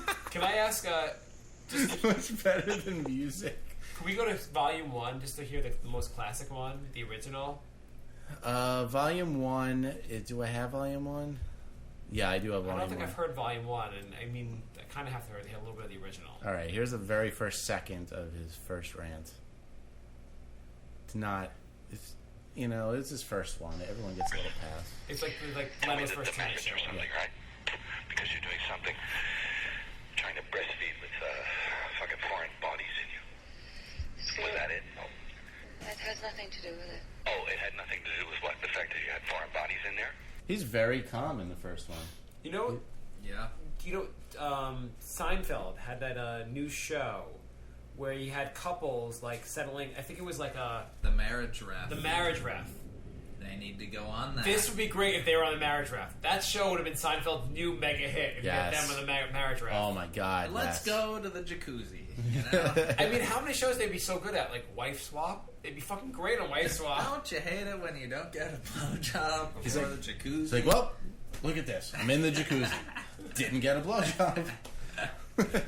It started off weird when he started ranting for me to blow him. Correct. Okay, good. So you're not lying to me about fake tits. I've never have. Yes, you just did. You said they weren't. You fucking lied to me before. What? I didn't. I never said anything of a kind. You never asked me, I never told you. Sounds or like maybe she's you asked lying. me, but I never lied about this. Not a lie. Who cares? Did he not realize that she had fake breasts? Because most times you can tell. It sounds like she's in a movie or something. And if it's that good of a job that you can have a kid with her and not know, then it's a really good job. He thought the 110-pound woman he's dating that has triple D's. Right. Yeah. I have natural ones that start at my chin. So, they look ridiculous. Get rid of them, why don't you? Anyway, They look ridiculous. Get rid of them. That's none of your fucking business. What it is. They look stupid. I'm just telling you. It's just an appraisal. Keep them if you want. Look stupid. See if I give a fuck. But they're too big and they look stupid. They look like some Vegas He says, bitch see if I that give you a Vegas fuck, like he whore. doesn't care, but I think he cares. Yeah, I think he cares a little bit. He was attracted to them originally. He was imagining himself in the jacuzzi post blowjob, and then he's a bit disappointed that he's not able to use them. I would give anything to have Mel Gibson go on in the actor's studio and have him just focus on this thing. Mel, what were you thinking here? What's your favorite word, Mel? What was your motivation for the jacuzzi scene? It wasn't not getting a blowjob, or was it more than that? You switched to suck my cock. Was that because you thought your message wasn't getting across? Was it, or to liven up the series? If he keeps progressing down this road, one day he's going to be insane enough that I could actually trick him into thinking that this is a really popular show and get to interview him. And I will ask all these cutting-edge questions. And I will let him curse the whole time. I will not talk back because I think it's brilliant. The thing about Mel Gibson that gets me is, he had the run-in with the cops where he was doing a lot of scapegoating onto the Jewish people. Mm-hmm. And everyone's like, I don't know, I can't remember if that was, officially verified or if he said that. But everyone just sort of was like, okay, we can handle this. Let's not totally kick him out. Mm-hmm. We're going to bash the Jews. We're all cool with that. Yeah, and it's like, well, okay, but now that this has happened, it's amazing when you think about these major movie studios. He's coming out in The Beaver. Have you heard about this movie? No. Okay, so The Beaver is, basically considered one of the great, there's this thing called the Blacklist, which is for screenplays that have not been picked up by an agent or produced. This thing, The Beaver, won the Blacklist 2 years in a row, which is very prestigious. Every star in Hollywood went through the process of they were going to be the star of this movie, like Jim Carrey and Steve Carell and so on. Yeah. It's coming out soon, and they gave it to Mel Gibson. How they are going to this is going to be a big movie release. So it's got other stars, I think Jodie Foster's in it. It's a comedy about a guy who loses his shit. And so maybe he's still playing the part. This chance? Yeah, this is a promotion. Well, that's what some people are saying, and this is The Beaver is considered this. And I don't know, I haven't actually read it, but it's considered this great script, this unbelievable I didn't comedy. know that. Yeah, and it's coming out soon. How are they going to market this is going to be fascinating. And why did they give it to him is what I don't get. They could have gotten anybody. They had all these stars that were slated to be the star. Maybe of the he's Beaver, gotten. and he got it. Maybe he's gotten worse very quickly. I don't know. Yeah. Maybe it was they had this PR meeting ahead of time. They're like, Mel, this is not going to make sense to you that much, but you need to drunk drive and blame the Jews. Excuse me? No. And then you're going to release some good movies. Okay, I like that part. Then you're going to continually scream at your girlfriend and telling her to suck your cock. Are you sure this will work? Trust us. Yeah, I don't know. Well, movies are usually made 2 years before they come out. So Yeah. a lot of this shit wasn't out 2 years ago. I also find it, I'm sure, The Beaver would probably be a good movie, and, people love Passion of Christ, and Apocalypse was a good movie. It'd be imagine Hitler made movies back in the day, you'd be like, he's fucking killing all our people, but damn, his movies are motivating. They make me cry. Well, that's the thing. Some people will just see the passion and his fury, and they'll be like, "Oh, what an actor!" This guy. Now it's he's so I get troubled. Oh my god, I love him. That's a lot of people are probably thinking that right this now. Is going to be this is going to be like Heath Ledger all over again. It's just going to be like a curiosity thing. I think enough people would be fine with it being like Heath Ledger. Yeah, right. Yeah. That's true. What do you say we take one more 1 minute break? Sure. There is a lightning and That's gone. He's mad at this show. holy Brink of insanity. shit. People definitely heard that. That's some Brink of insanity outside. That was very loud lightning. folks. God wants the blowjob. Where's the jacuzzi? Where is the jacuzzi? Blowjob, then I create thunder. Not the other way around. All right, I'm literally just gonna refill my drink and then we'll be right back. So stay tuned for another segment. We have like 30 more things to talk about, and we didn't get to. Well, them, we're not so. gonna get through all of them. But we'll get through some of No, them. probably not most of them because technically the show should be over now. But what do you guys want to go another few minutes? Or? I'm game. Yeah. All right, As well, long as the jacuzzi is the final thing, and that there's something in between the jacuzzi and finishing the podcast, you got a deal. I'm good You as got a deal. fuck. We'll probably skip the burning the house down part. Yeah, no, totally cool. Okay. There's just one important thing. Okay, good. Okay, oh, you want to keep going with the Muggerson thing? No. Or we'll The be right back. blowjob folks. thing. You're listening to Neanderthal Radio, the most ruthless show in the universe. Let's fucking party. As soon as I started my piss stream, he flicked the light on and just started looking out the window. And I just stood as still as I possibly could, and he never saw me because I just lurk in the shadows like a goddamn ninja.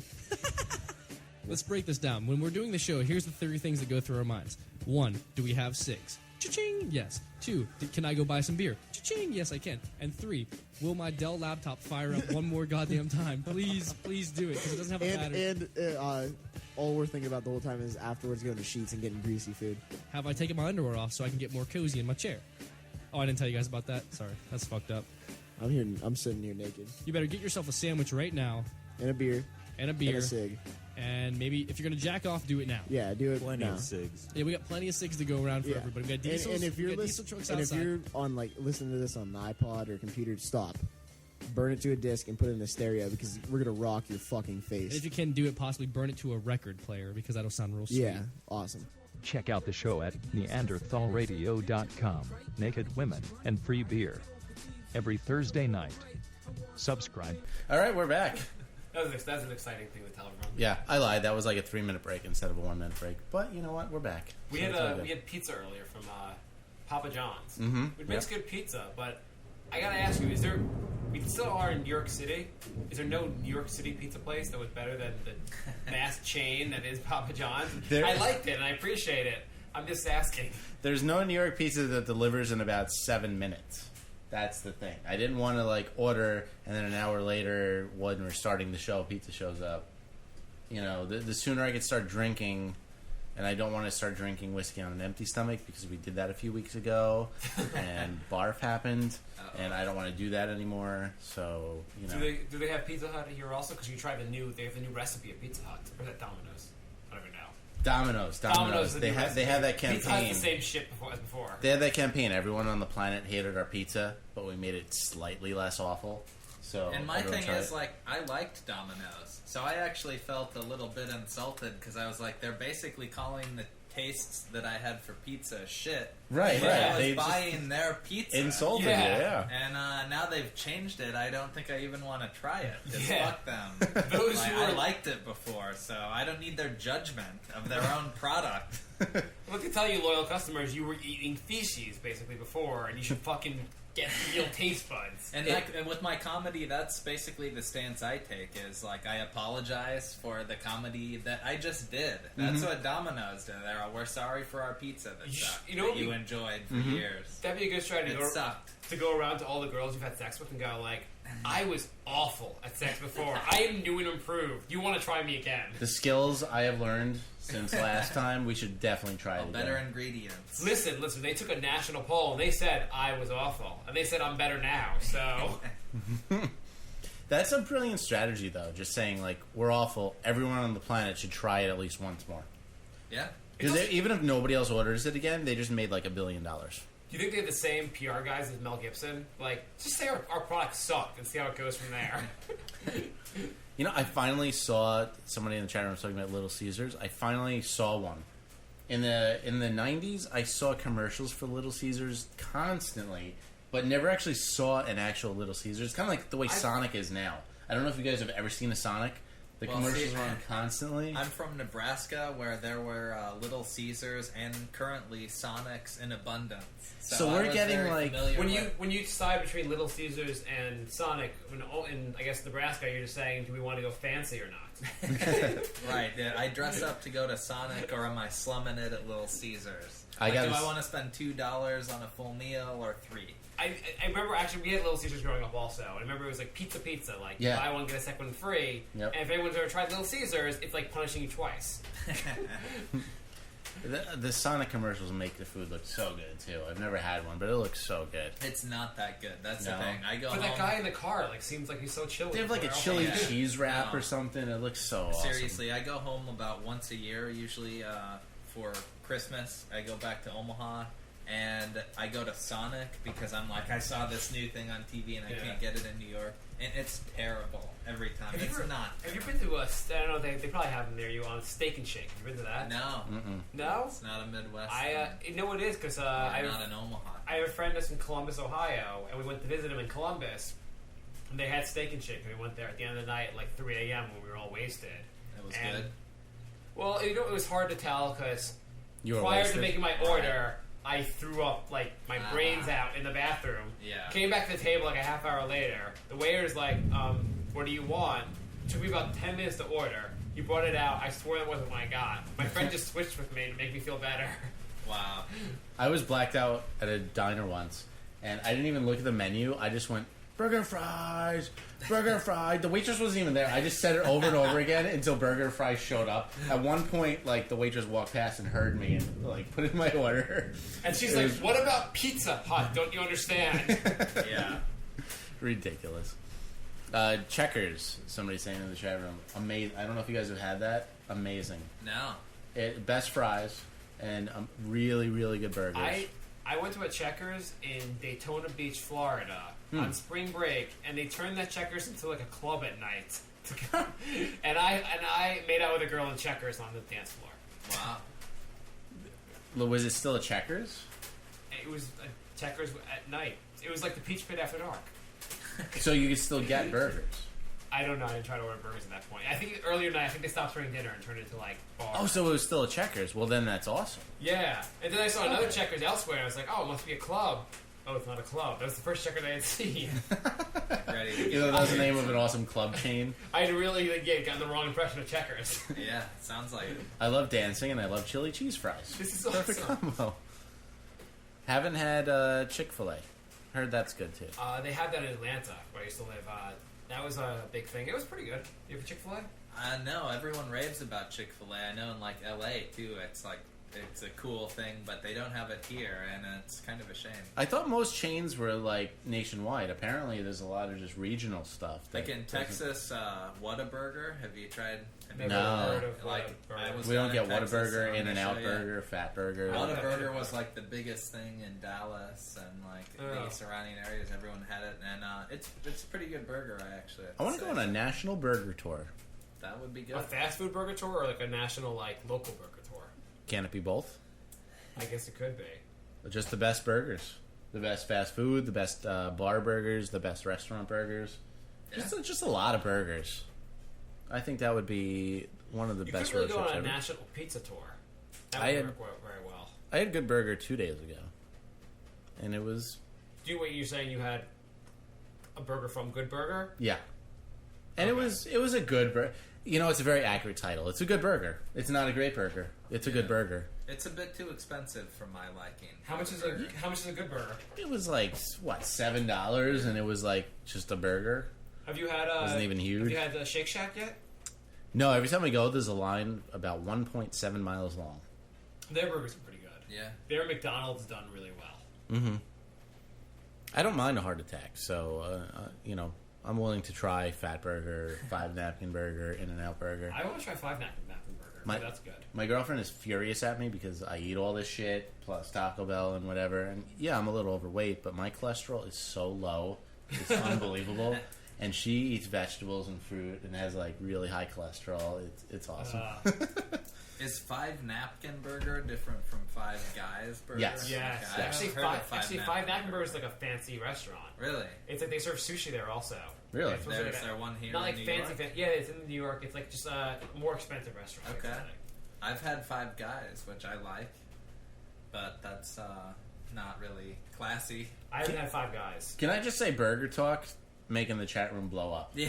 Yeah. It really is. I'll tell you, good burger places in New York. There's a Quarter Bistro. There's J.G. Mellon. Have you ever had J.G. Mellon? On the No. Upper East Side. It's very good also. You can't talk about just local places, though, because this show is worldwide now. Nobody's Oh, know what I'm yes, talking about. yes. For all our listeners in Saudi Arabia, we... We had a call from Saudi Arabia, and you were on the show, and you tried to start a jihad. That was awful. we had a random phone call, and it's random phone... I call it a random phone call because it's a phone call. We don't get phone calls. And it was from someone in fucking Saudi Arabia. She had dialed, was just playing around the phone and dialed us, and then, I thought it was I thought it was a prank, actually, and I was trying to incite jihad, I guess. I was asking her What she was wearing? Yeah. You know she's wearing a burqa. You know she's covered Yeah. from head to foot. Is it a see-through burqa? Then her husband got on the phone. A and- lot of the thought over there, and I mean, I'll be honest and just outright say it, is backwards. Like, for instance, a lot of them believe that you go to the jacuzzi first before the blowjob. And that is just wrong, I think. That is just so far from our culture. You know what? People always phrase that also. They'll say, I'll be honest, I think that their culture's backwards, or say something like that. People say, there's no one, I think, in America that doesn't think it's backwards, actually. And people have to say, people have to say, I'll be honest, I think their ways forward-thinking. That'd be something that would, startle people. Right. You really think burqa is the 21st century? Yeah. My thing is, I wish I could wear the burqa. I'm a bit insecure about my body. Why can't I cover it from head to toe and not get weird stares and people mad and upset? That'd be a good beach outfit for me. Yeah.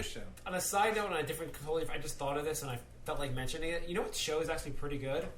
A new show, the Louis C.K.'s new show. Have you guys seen it? Not only have I seen it, I have been on that. You were on that? Well, I went to the taping, and he did about an hour and a half of stand-up, and they shot of what has been about 4 episodes. If you look closely, in about 3 of them, you can see me looming off to the stage like a ghost. I have not contaminated the show. It is quite hilarious, and I love it, but... You can definitely, there are several shots where I'm just, right there. Like and it's hard for... Yeah. Yeah, I saw his HBO show. I didn't really even like it that much. And He did that to a live studio audience, and it was a valiant attempt to do a dirty show to a 3-camera But this is actually really funny. Oh, the Louis show. I feel kind of like it's what Seinfeld sort of Seinfeld-esque, originally pitched, which was here's where I do my stand up, and you sort of see the extreme. Although you know that the scenarios are basically totally true, right? You can just see as they shoot it, But Louis C.K. is directing, editing, and doing everything with that show from what I hear, and it's been incredible. There have been some amazing comedy moments on that show, in my opinion. Yeah, I love I thought of it because you mentioned my body. I love this joke he does. He's like, I have the body. I finally have the body I want. He's because I want a shitty body, or he said it. I also can't do Louis material, but It's a really funny show. Oh man, I went to that probably a couple months ago, and that was a school of comedy. Because he was going up and doing his shit, and then going back and adjusting the camera and doing all the directorial stuff. Oh yeah, totally owning the crowd, and probably did an hour and 20 minutes of just he's really unbelievable funny. material. Yeah, it was great. And it's been exciting to watch the show because it takes me totally out of the plot, and I'm only obsessed with finding where I am in relation to the shot because it's all about me. He's the opposite of I think Patton Oswalt. I feel like Louis C.K. I didn't think he was that funny, but then I watched him and I'm actually he's really funny. I don't think there'll ever be a moment in my life I think Patton Oswalt is funny. Really? I think Patton Oswalt's terrible. Yeah. You like him? No. He's got one of the best deliveries out there, and that must make him big because his material is horrendous. Yeah, I don't like. I liked his one appearance on King of the Hill, and that was the only time I've ever liked him. I guess I watched what was that movie they did? Comedians of Comedy. I didn't see that. And I mean, I'm no huge Patton Oswalt fan. I can't say I've ever actively disliked him, but I'm surprised because normally, you know, people are pretty positive on Patton Oswalt. Yeah, I just never clicked with him. He gets me always worked up for his jokes. He gets me worked up, and I'm like, okay, I'm gonna laugh. Oh, okay, I'm not gonna laugh. Okay, I'm gonna laugh. It's like I'm never coming with him, and it's just awful. Yeah. Right. He does have a good delivery. It just he doesn't have the jokes to back it up. It's like just get someone to write your material, man, because you'll be awesome. I have a really funny story I wanted to talk with you guys about. You've built up the story. Well, a little bit, yeah. Well, I think it'll pay off. Is it Mel Gibson funny? It's pretty damn funny. Okay, tell us the story. This guy went to rob a house, and you know he got away with it. Was he a priest or a rabbi? Not either. He didn't rob pants. He was filling up his. Do people still rob things in sacks? I don't know what the. We do, yes. Okay. You don't think they have a more like an electronic version? The electronic sack? I don't know. Maybe there's like iThieves where they just steal everyone's hard drives and flash drive, just steal their hard drive stuff. Because really, like, if you're robbing me, that's anything I have of value is just in my computer. But anyway, he was stealing jewels or whatever people heist these days. The family jewels? Yeah, and he walked past the computer and he stopped. And he said, I have to check my Facebook. This is a true story, by the way. He checks his Facebook and then finishes the heist and leaves, but doesn't log out of Facebook. And that's how they caught him. Wow. So I'm just thinking, like, the guy was... can you be that addicted to Facebook where you can't walk past a computer where, I gotta see what my friend John is up to. Oh... He had a burger for lunch. Okay, now I'll continue robbing this house now. I think, like, in general, to be like a house thief, you can't be very bright. That's one of the dumber forms. Like, I mean, as far as the cost benefit, the cost is that you're gonna get caught and go to jail for like 10 years. If you have a gun with you, it's worse or whatever. You're gonna do some hard time for this. The benefit is like $1,000. You're not really getting a lot out of that. Basically, it's not a very good risk crime. Yeah, I would love to know what he ended up getting that got confiscated back, and he ended up with nothing. It'd be better if they came in and he was like jacking off the porn while they. Yeah, that I could at least relate with, but it's like, you know, you use it right before you rob to see who's not home. You know, you use Twitter and Facebook to see who's on vacation. Use that as the tool to get into your robbery, but don't do it while you're robbing. Jamie's in the Bahamas. Jamie's going down. You guys heard about that site JustRobMe.com, right? What's it called? JustRobMe.com. No, I haven't. It actually pulls all the Twitter posts that say, like, I'm here, I'm out there, I'm not at the apartment, and it just lists them all, so you know, like, who to rob because they're not home. That's my homepage now. It's just I log in and it's just, oh, where am I going today? It looks like I'm going to Jen's house.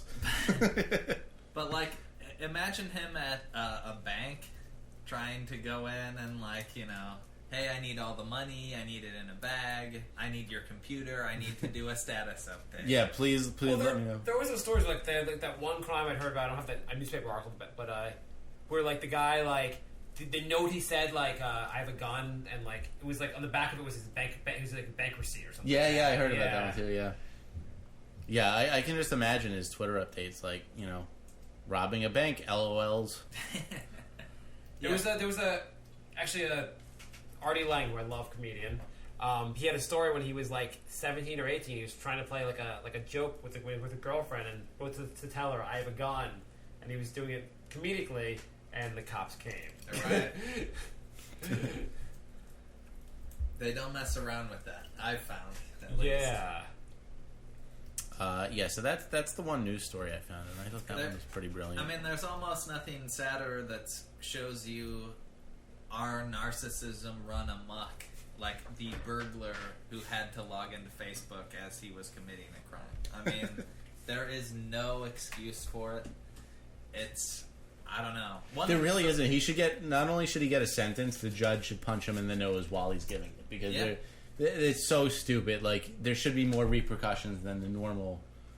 He will in prison get a poke in the ass. Yeah. From a fellow inmate. And maybe get poked other places, like his mouth. Yeah. Yeah, exactly. So I was trying to think of things for the show, and like a half hour before the show, and I couldn't find anything on news thing to add on to the show. Then I made a list of like 12 things that annoy me. I thought maybe that would be some fun topics we can discuss. I love being annoyed. I hope you guys are up for this because I have it in front of me and ready to read it. You're already holding it, so it would be actually rude of me at this point to say, no, I'm not annoyed. The first thing that annoys me is when you go to a building and the first floor is main and the second floor is first. And then when you're coming down the elevator and you're like, do I press 1 or M or B? And you fuck it up and press 1 and you're like, not the fucking main floor. This is the second floor. Why don't they call it the second floor, not the first floor? I can one-up you. I lived in an apartment where there was below floor 2 was M and T. They were both the first floor, but the building was on a slope, and one was the front of the building and one was the back of the building. Wow. And so after living there a month, I found somebody in the elevator. I'm just like, what? I gotta know. What is this? Apparently it was mezzanine and terrace. Oh my god. Terrace was the back of the building, and mezzanine was the front of the building. Town? Yes. I've been in those elevators also. I've been like confounded to figure out how the fuck to get out because I'm like, do I press M or T or 1? And when I first lived there, I only knew how to get out from one way, and if I pushed the wrong one, it would just be a whole different world, and I didn't know how to get. It was just stupid. I'm always looking for the B and then the J button. That's the blowjob button, and then the jacuzzi button on elevators, and that's the order in which I need to find them. Okay, the second thing that annoys me is anytime there's like a natural disaster, like with Haiti or Katrina, we always say, and just in general, anytime people say, let's pray for people, let's pray for the survivors, let's pray for everyone. Anyone whose answer to any kind of major problem is prayer annoys the shit out of me. Well, then I'm going to pray for you, because I think that you don't fully grasp the power of you these just people's efforts. You haven't found Jesus. I always think that's like the least thing you could do is actually praying for someone. You could actually take action and help them. The least thing you could do is, you might as well just watch TV. That's more helpful than you praying. What I like to do is tell people that I'm praying for them and then not actually pray for them. It's one of the best feelings ever is like, I'm going to pray for you. And then I don't. I don't ask God for anything for them. It kills. It's so funny. They get the joy out of it, and you don't have to do any work. Right. Yeah, they feel good about it. They feel great, but I'm not going to waste any time. But then later on, they're already dead. I don't care. God, did someone pray for me tonight? No one with a good stage name? I think, do you still get karma points for that? Because you did make somebody happy, but you also lied, so I don't know if that negates or not. It's kind of it kind of goes both ways there, huh? It's not fair, but I think you get positive karma points for that because in the end of the day, somebody's happy and nobody's unhappy. Actually, you're happy too, so two people are happy. Yeah. So my third one, this kind of goes to like when you're meeting new people and you're trying to you're like in some situation where you got to talk to them. Maybe you're out to dinner like as a couple or something down with the other couple, and you have to have a conversation with them, and you try to like easy topics. So I guess with basically you talk to anyone and they don't watch. If they're like, oh, I don't really watch much TV, and you're like, wait, you don't watch much TV? All I can really talk about is what's on 24 and Lost and all the other shows. That's half my conversation. That's all I fucking do. What do you mean you don't watch fucking TV? No, the worst is the people who say they don't watch much TV, but no matter what show you mention, they'll give you a synopsis on last week's episode. Oh, yeah. They just want to pretend that they have better things to do. Well, when someone says I don't watch TV, they're actually saying I watch more TV than I'm comfortable admitting to you, and I need to present. And I work in TV, so I'm like, I'm not ashamed of it. I'm like, this I'm not saying it's the greatest thing ever, but it's entertainment. I don't have better things to do with my time. What the fuck? You have better shit to do with your time? Who the fuck are you? Like, unless you're saying I don't watch a lot of TV, I'm poor and can't afford a TV, then I understand. Other than that, you're a dick. Yeah. And it goes the same along the lines of, like, if I meet a guy and the guy doesn't say, oh, I don't really watch sports, I'm like, well, what the fuck am I going to talk to you about? But you don't watch TV and you don't watch sports, fuck you. How do you feel when I say I don't watch baseball? I think you're a homo. Okay, well, that's fair enough. The person who says that they don't have the money for TV, though, inevitably has the money for Coke. And it's like, you don't watch TV, but you've got all this Coke. Yeah. Like, what? Yeah. The Coke is a lot more expensive than the TV. Yeah, plus, you don't know what Dexter's up to. Yeah. Listen, you don't have to be energized. You could sit there and just watch mindless comedy. Please do. That's all I want them to do. So my next thing is basically going to apply more to New York Cityers than anyone else. Okay. But when you get in the subway, and it's like crowded, and you get on, and the people in front of you, instead of going towards the middle of the subway to let everyone else on, they kind of just stand in the doorway. they get on and don't really walk too far forward. And you have to like kind of squeeze by them because they're fucking assholes and are the least considerate people alive. I think when you move to New York, you should have to take like a being in public etiquette class. Because people don't know how to walk up escalators. They don't know how to walk down a sidewalk. Like on the escalator, just stay to the right if you don't want to walk. If you want to walk, go to the left and fucking walk. It's so frustrating. It's not that we hate you Midwesterners. We just wish you took etiquette classes before you came here. You fucking assholes. I'll say this as you know, my New York thing that's been bothering me on the subway is I feel like people are preparing to exit the subway faster than they ever have before. So, like, you'll be at a stop. Say you've got the prime doorway standing spot. Yeah. Like, you've got your space.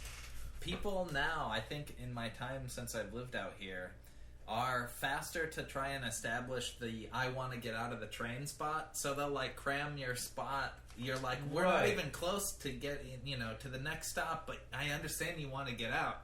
I'm not going to... Oh, you mean the train is still moving? Yeah, and they're like getting right there. Or they'll tap you and they're like, excuse me, I'm getting off. And I'm like, listen, so am I. It's Times Square. Wait till the train fucking stops. You'll know that. Oh, that's a bad one. It's so annoying. Like, if the train's packed and it's not stopped, there's nowhere to move. So don't try and shift people around so you can get out one person. Yeah. Especially, like you said, when it's a popular stop, everyone's getting out anyway. So Just give it a chance. The train will stop. You'll get off the train. No one's ever been stuck on a train for an extra stop. Everyone ends up getting off. Those people who live in areas where you have to drive everywhere, you have no idea how lucky you are because people are just completely obnoxious. The other thing is when you get the subway, like, so the subway stops, and how it's supposed to work is everyone leaving the train gets off first, and the people getting on get on second. Yeah. But then people try to break the process and flow upstream. Just and you're like, run in. They're not going to make the train. You're like, go back to science class. It's called diffusion. We need to leave the more crowded area, and you can get in here. I started doing this about 2 weeks ago. When I'm getting off a train, I just walk straight ahead. If people are walking on and they walk into me, that's fine. I got a big frame. It's going to hurt you more than me, so I don't care.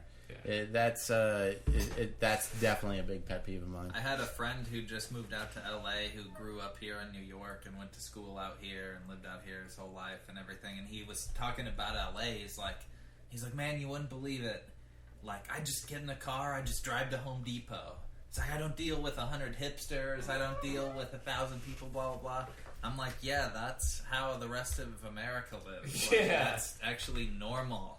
Yeah. This is abnormal here. Although driving is also annoying because then you got the people who don't use their turn signals and the people who just stop short. The thing that gets me the most mad about driving is when there's a traffic jam because somebody's getting like a parking ticket and everyone's got to like jam on the brakes to see what happened, and then like 4 miles of bumper to bumper traffic later, you pass it and you see that like literally nothing's happening except the guy getting a parking ticket, and everyone's, I can't mind my own business, got to jam on the brakes because I can't look to the right and drive at the same time, so I got to go 1 mile an hour and plus 3 hours of traffic. But when you're in your car, you have even if it's an illusion, you have the illusion of control.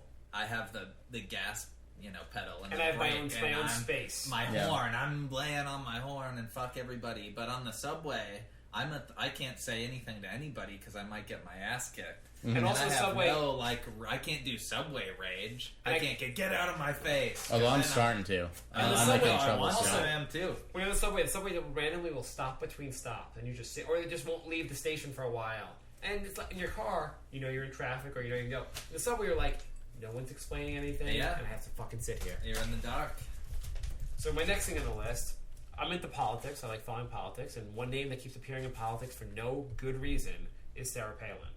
I'm following her on Twitter just for irony. I keep thinking things in the news is what Sarah Palin says on Facebook or her Twitter account. She's not even a fucking elected official anymore. Just forget her like yesterday's news. But she's hot. And don't you understand when you're hot in our culture that you can live forever? Well, yeah, but I don't think there's a chance she's going to make like a Skinamax softcore porn movie, so just let's forget about her. If she posed for Playboy, that would be fucking awesome. You know what? She's not even that good looking. She's good looking for an elected official because they're usually just slobodons, but in reality she's not, you wouldn't take a double take at her when you're passing her on the street. She's not. She's like good looking in the world. Like she'd be good looking like If she worked in your cafeteria, she'd be good looking. Right. If she was like your new girl at the office, you wouldn't give her a number. Double take. Yeah. She also talks like a 3-year-old. Her Twitter feed, she's always like, anybody who doesn't want like an oil rig in their backyard is a greenie. Yeah, and that's what she does every day. And all these greenies, they just don't want oil everywhere. Oil sprouting through your sink, through your faucet. A greenies. Yeah, her political debate hasn't evolved past 3rd grade. It's kind of annoying. Yeah, I'm like, you're trying to be president and you talk like you're 7. It's really just shameful. And the more shameful thing is that millions of people would vote for her right now. And you act like all these issues are black and white. There's nothing can ever be a complicated issue. Right, exactly. I'm just positive if she became president, we might as well just surrender to the Swedes. Somehow we'd go to war with them. My next thing that annoys me, this is a very recent one. There's a clip on YouTube everyone's cracking up over, and I think it's a little too absurd. The rainbow guy, the double rainbow guy. I haven't watched the double We can rainbow watch it right guy, now. almost out of You should watch spite. it now. It is kind of amusing. I heard about that. I don't know what it is. I have no idea what it Type is. in double rainbow guy on YouTube, and it will come up. It's got millions of definitely views. been a sensation. A sensation. Double rainbow guy? Double rainbow, yeah. And he was on Jimmy Kimmel. He was on Jimmy Kimmel? I'm very curious to see what this is. This is it. Whoa, that's a full rainbow. All the way. Double rainbow. Oh my god. It's a double rainbow all the way. Oh, because there's a tree in the middle and it's like one rainbow broken in half? Is that what? No. It's his enthusiasm for the double rainbow It's his enthusiasm, has become that's all it is. It's not him being stupid. viral sensation. It's him being overreacting to something that's kind of an average People sight. think that he's on hallucinogenic drugs. It does seem like he should be on acid doing this reaction. Whoa! Oh my god! Oh my god! Oh my god! I've never even sat through the whole thing. This thing is so long. Oh my! This is exactly what I thought it would be. It is pretty funny. It is kind of funny. I totally say it's kind of funny, but for him to be on Jimmy Kimmel or anything like that. Would I be alone, I would have watched the next 3 minutes of that, actually. In fact, when you guys leave, I probably will watch the next 3 minutes of it. No, it's been a huge hit. Did he say he was on drugs, or he was just like, he's No, a nature he freak says- and that's just amazing? And Yeah, just think he's just a the nature miracle of the double rainbows. So my next one, I think we covered this earlier, really, but it was the fact that I still actually like Mel Gibson movies. Why does he produce good movies and be such an asshole? I don't really care. Honestly, I know people, like, this was my big problem with the Tiger Woods thing. I don't care how many women he fucks. Alright, I hate golf, but say I liked golf. I don't care how many women he fucks. He's a great golfer. And I don't think you should connect the two. What I didn't understand the whole thing Tiger Woods thing is that, like, this guy who's been the greatest golfer in the world for so long, he tells us he's interesting? Yeah. Yet his interviews are still completely boring. Oh my god. If you've heard him lately, it's just awful. But That's thing, why Mel Gibson has taken off is because he is interesting. Yeah, he is very Like, interesting. we go to our movie stars for, first of all, I would say passion. Like Christian Bale going off on the guy, or Russell Crowe. Like, we want them. Like, we're looking for a dramatic performance first and foremost. Mel brought that, and then we saw in his personal life that he had lost all the boundaries and like lost his shit, and many of them do.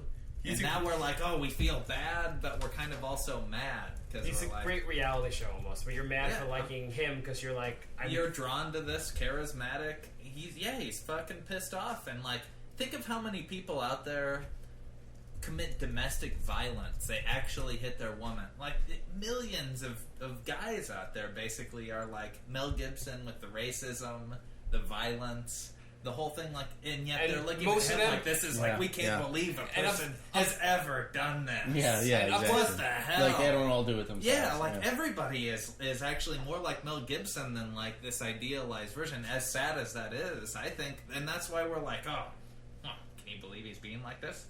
My uncle's just like this, or whomever we know. Prior to this, it was just confined to the show Cops. Now it's That actually segues into one of the topics I had, which was public apologies. I am against public apologies because, first of all, you're always going to offend somebody. We probably have offended thousands of people today, and I don't even think we did anything that risque. But no matter what you say, somebody's going to get upset. And then the thing to do now is publicly apologize. So Tiger Woods banged a bunch of chicks. He has to make a public apology? No. He has to make an apology to his wife and to his children. Why does he have to make a public apology? You don't want to hear this apology? I apologize for taking my talents to South Beach, Cleveland. I wish everyone would use the term talents. Everything like I'm running for president, I'm going to take my talent to the White House in 2012. Exactly. Yeah. Exactly. That should be the new way of saying things. Yeah. Yeah. What do you guys think of public apologies, though? I agree. They're kind of... Well, it depends on what they're apologizing for. I feel like they're always insincere. Always. Well, they're always completely insincere, yeah. There's never been a public apology like, I'm sorry I took steroids, I didn't know it would offend you guys when I hit lots of home runs from A-Rod. Yeah, exactly. Yeah, it's a sign of weakness. It's like, we need to humble them.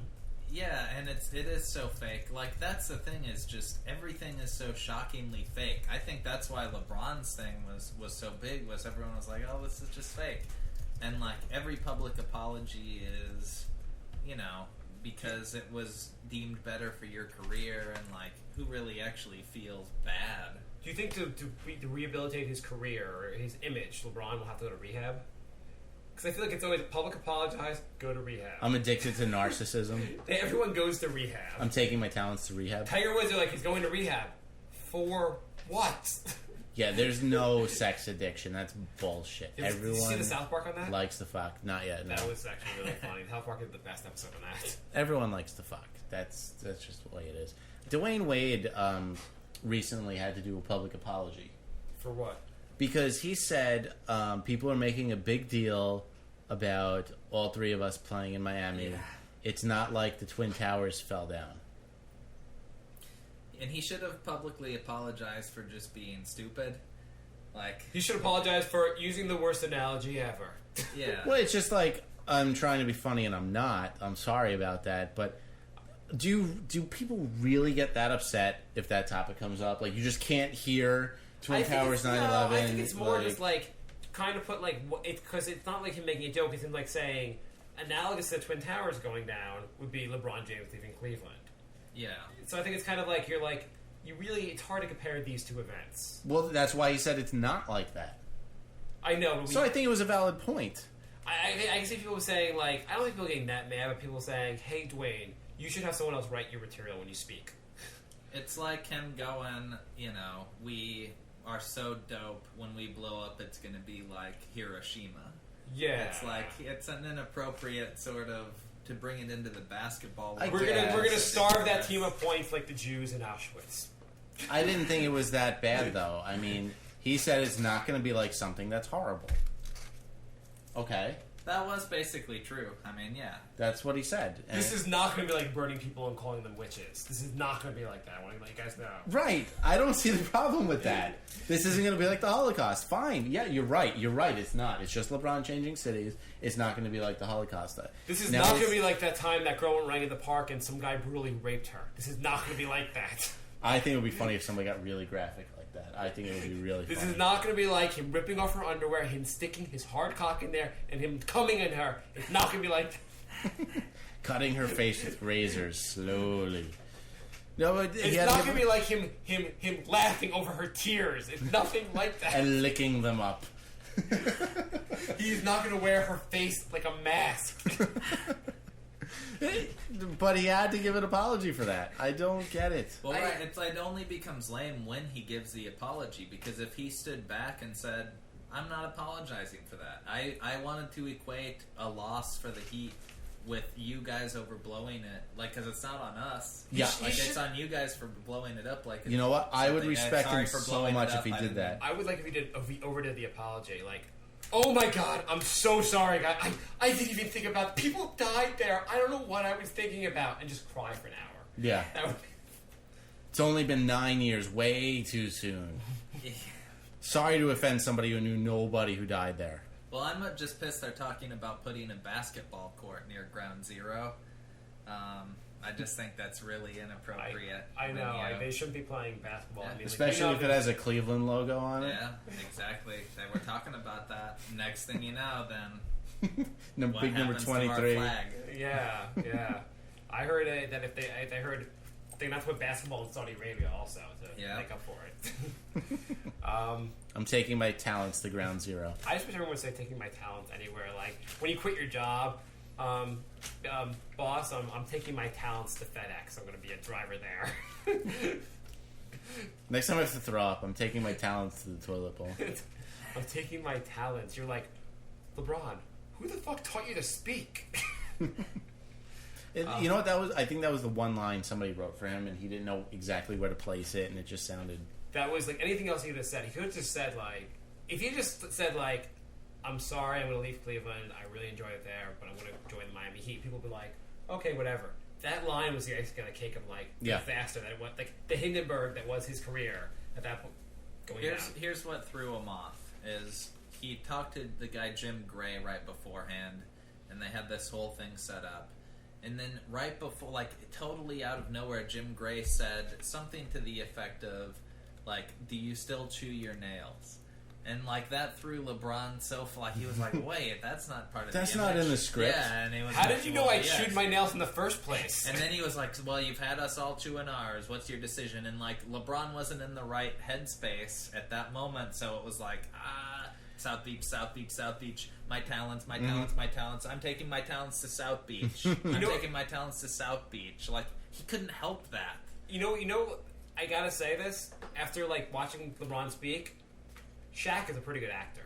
I can't see LeBron ever being and in a pretty good rapper. Yeah, LeBron's never going to be in a buddy comedy. He's never going to be a hero in a movie. LeBron couldn't have carried Shaq Fu. Yeah. Or Shazam. Yeah, Kazam or Shazam, whatever the hell. Shaq actually has a recognition of himself as like a third party thing. Shaq kind of is in on the joke, kind of, and LeBron isn't. And that was just demonstrate. Like LeBron was like, I didn't do anything. I don't even have to publicly apologize. Yeah, he's got like I don't need the public apology. I'm past that. And he should have started with the public apology. I just called the owner. I've never felt more hurt about anything than leaving my hometown, but I have to go to Miami and try and win titles. And his crew, it's basically what happened is your retarded friend that can't like really speak properly happens to be the greatest basketball player ever, or up there. Well, we didn't talk about this during the show because we didn't actually watch his stupid special. We did the show when he was doing his announcement. Yeah, live, and we had sources close to us tell us things. We thought LeBron was actually going to do the announcement on our show. Yeah, but I was surprised. Actually, I was sitting there. I didn't hear anything. I thought he was going to take his talents to this room. but the thing is, the worst thing about that, nobody asked him why he quit in the playoffs. Yeah, nobody asked him that during the interview. Why wouldn't you ask that? Did anyone else ask that afterwards? Say the owner of the Cleveland Cavaliers? He did. Well, no, he just stated he did quit, but nobody asked why did you quit? Nobody has the balls to ask this guy anything. No. Dude, the state of journalism is ripe for a public apology. Or someone could have, in a less thick fashion, that said, hey, LeBron, you're leaving here because you want to win. I know as Cleveland had the best record in the league last year, yet you didn't go very far in the playoffs. Weren't you actually the best team? And maybe you just suck as carrying a team. maybe if Dwayne Wade was on Cleveland, they would have won a title also. Wade's got one. All the girls in the chat room are revolting about the basketball talk. So go to number 8 on my list. Yep. So sometimes at work I'll listen to music, and other times I listen to music. And one thing that like AOL radio. Girls like music. I like music, and so I've noticed that on AOL radio when I look at the music, the stations I tend to really like are adult alternative or adult rock. Apparently, my music taste now qualifies what programmers put as adult. Why am I so fucking lame? Adult? That's a type of music? Yeah, it's adult. That's the title of the station. Adult rock or adult or adult alternative. So name 2 bands in adult. Adult would be the Smashing Pumpkins, Nirvana, anything from the 1990s. That's like adult? Soundgarden. That's adult music now. It's not like Vampire Weekend. That's like the hip stuff. Generation Y. They couldn't call it classic rock because we feel a little we're not classic rock listeners. Oh, adult. Yeah. How about grunge? It's the music that's too shitty to be classic rock. It's put in this category, but it's like for the older crowd. And the older crowd is the crowd that was teenagers, is us basically. Yeah. So the sad thing is that there's adult, here's what's always boggled my mind with satellite radio is there's a Playboy channel, and who was that satisfying anyone? Who is listening to the Playboy? Is that you have to pay more? It's pretty good. I'll tell you what it is. I'll tell you what it is. It's just the audio version of all the articles, so you don't have to read the articles. They're just the articles. Nice. But it's that should be adult radio. Adult. It should have the XXX excitement. Yeah, and I also urban's a synonym for black. Adult's a synonym for hardcore porn. Right. But not in this case, because it's just... Except when you watch Adult Swim, and you're confused because it's cartoons and not tits. Right. Yeah. It is very Adult confusing. Swim, I like girls that are wet. This is awesome. Oh, fuck. Next on my list, this goes back to being a little bit political. Okay. But that the official policy of our military is don't ask, don't tell. And I just it's been in the news a little bit lately, and I guess a big-time officer had to leave the military because they found out he was gay. And I just think the whole idea that basically our policy is we think gays are kind of icky, so if we just don't know you're gay, it's cool. We find out you're gay, we gotta leave, okay? It's like the cootie, it's basically a no cootie kind of thing. So somebody asked and he told? Yeah, I guess something along those lines. Apparently we've lost 12,000 soldiers since the policy, including a number of translators who speak Farsi and Arabic, and we don't have many of those to begin with. So the gay guy that can actually understand what the quote unquote bad guys are saying, we got rid of. Yeah, because he liked to lick balls. When are we going to get out of the Stone Age with our thought process? And I don't know. It just seems kind of ridiculous. I don't want any gays getting married, and they can't be in our army, and it's like... See, what I don't understand is the gay marriage thing. When people vote against it, I think they're misunderstanding the law. The law is that gays are allowed to get married, not that you actually have to marry gay. Right. I think that's what they think's happening. That's the deal. Then. Fuck, I can't hang out with Jim anymore, else we have to get married. This fucking sucks now. Or that they secretly think, if they're well, we can't get married, so you know what? So I'm going to like women now. Yeah. Because I want to get married, and since I can't marry you, I like vagina now. I love it. I'm a vegetarian. And, The honey, Bob and Jim are now legally allowed to fornicate, so I'm going to leave you. This is going to break down the marital unit. Wait. If being gay is legal, maybe I'll start to like cock. Can't have it. I don't want to like cock, so no, I'm against it. I think the only reason they vote against it is that many of the Republicans now would have to make their relationships public, and they have to yeah, exactly. They're like, you have to take me out more. No, I don't. It's illegal. Oh shit! Now I got to take him out. I made it legal. Fuck. I'm just sad Mel Gibson didn't weigh in on his thoughts on that issue. I think it might have been enlightening. He had a good point. He make a very artful point about it. I think Mel Gibson should weigh in on every single topic ever from now on. Basically, CNN just should have him in the corner. You'd have I think what would happen actually, so they'd legalize gay marriage, and Republican Ted whatever would be he'd be I have to announce I'm taking my talents to Jim's ass. Okay, so my next thing that annoys me, pretty much any coverage of Lindsay Lohan anymore. Aren't we over her? She's going to jail. Who the fuck cares? There are lots of hot girls that drink a lot. Why do we cover her? I don't know. I think I have to sharply disagree. I've never been more interested than hot Lindsay Lohan and hot women's prison. I mean, wow. I've been pretty riveted by this whole scene, and I kind of like it. I'm kind of turned on by it, but that's just me. I would say Cage Heat 3 starring Lindsay Lohan sounds like a wonderful, and there's part 1 and 2 are on Cinemax. And how is she going to get her drugs? I'm let her get her drugs. What is she going to do to get out of toilet? It's going to be very interesting, I think. But yeah, the news, the constant story of the news is they're why does everyone care about Lindsay Lohan? Next, for part of our hour-long special, why does everyone care about Lindsay Lohan? It's they're asking the question they're answering. They are. She's still kind of jail hot, though. That's kind of my bottom line. My girlfriend was watching TMZ today, and they did a Paris Hilton story because she went to a bar and got drunk. Do people really still care? She does that every day. At least... When are you going to get sick of that? In defense of Paris Hilton, what I appreciate about her is she got famous the right way. She did a porn, you got to see her naked. Then she's famous, you don't have to worry. I wonder what she looks like naked and fucking. I can see it. It's a little brainy, though. We got a question. I'm going to address this on the air instead of in the chat room. If the law was reversed, saying it's illegal to marry the opposite sex, would I follow this law? Wait, it's illegal to have heterosexual marriage? If the law was reversed and it was illegal to have heterosexual marriage, would I follow this law? I think the person that hasn't been listening, we think gay marriage is stupid. Why would we be against regular marriage? Well, I don't know. But let's just say, all right, that's the case. Yes, yes, I would be against it, I guess. I mean, I would be... Well, I would rather not follow. Would I follow the law? Well, would that mean I have to get divorced, or would it mean my marriage is no longer? Say you weren't married, I guess. Or kind of confused. All right, let's just say I'm not married, because, well, technically, I guess I'm not. Would I follow the law? Technically.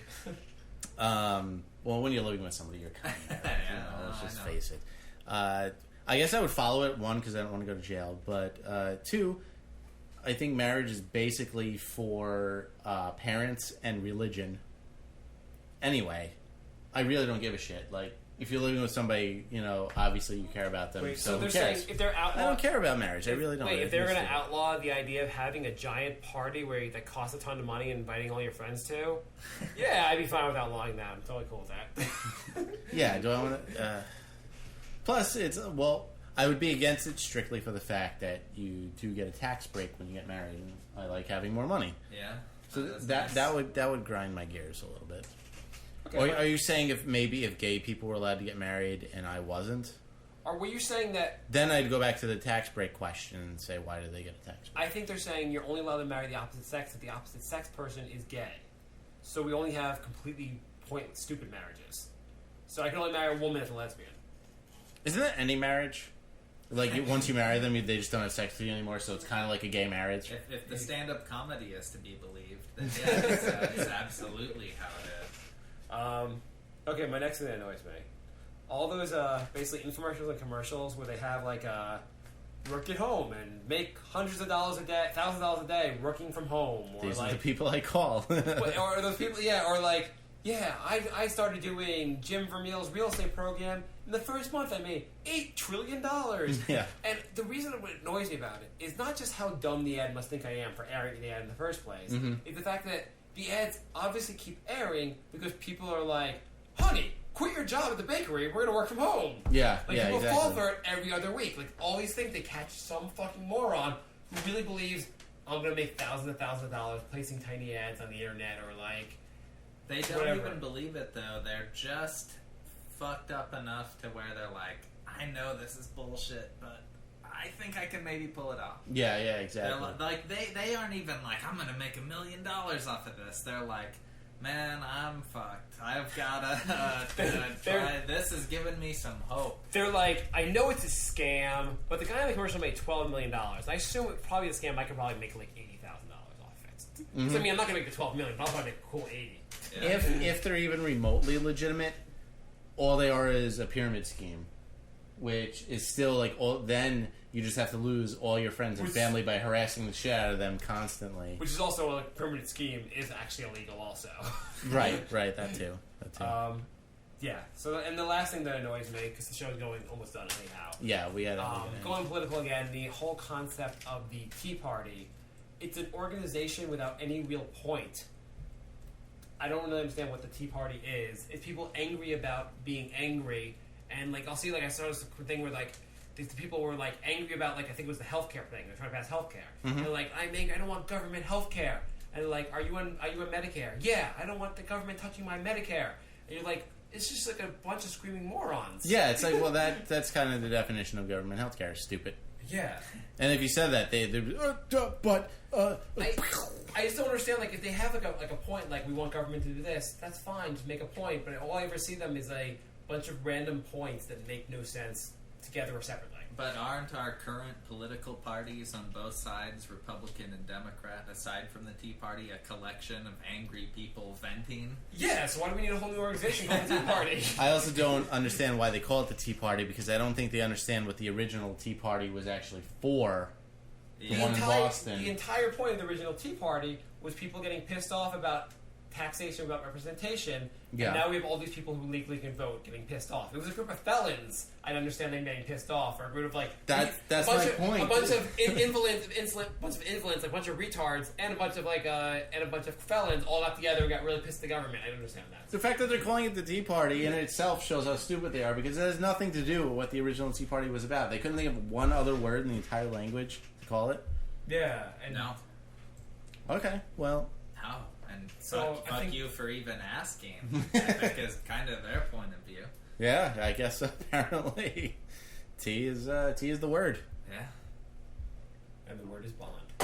All right, you want to end the show? Yeah. Yeah, let's end the show, because it's been long, but it's been fun. I've enjoyed this. Yeah, it's been fun. I'm glad you made it. Thank you It's for been having fun. me. Thanks for coming.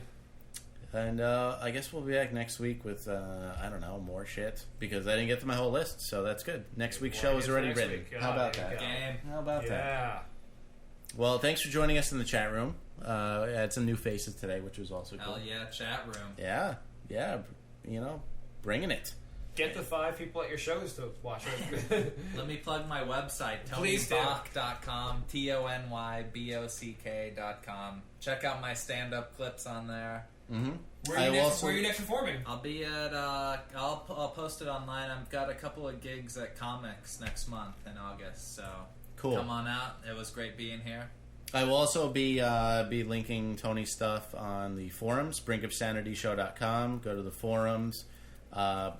I will make a thread for Tony, and Tony can come on and plug a little shit on a regular basis. For all the ladies going to Tony's next show, I've heard he's gotten really good at sex now, so you might want to. I think I've mastered it. Yeah, so as long as it's before the jacuzzi, we're all good. Yes. And iTunes, folks, I really need reviews. We got a bunch of good ones this month, but we're not at the point where we're going to get featured. And once I get featured, I won't ask anybody to vote or do any of that shit again. Once we get featured, we will know who took us there, and we will thank you. Yeah, personally, thank you. In the jacuzzi. Come over to your house and give you a nice hug. It'll be a heartfelt hug. Go to iTunes, type in Brink of Sanity in the iTunes store. It's the first thing that comes up. Halfway through the page, there's a thing that says write a review. Just give it 5 stars, and I don't care what you write as a review. Write the word good for all I care. Just write a goddamn review. It helps. Our downloads have almost doubled since last month, and it's because we've gotten a bunch of reviews. Because of viewers like you. Yeah, viewers like you. So, episode 110 isn't on iTunes because that's the one we're recording right now. So, stay tuned like 3 hours from now, and then it'll be on there. Or 14, depending on how lazy I am.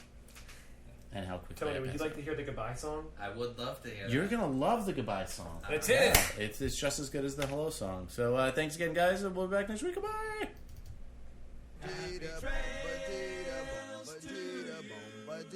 Bye.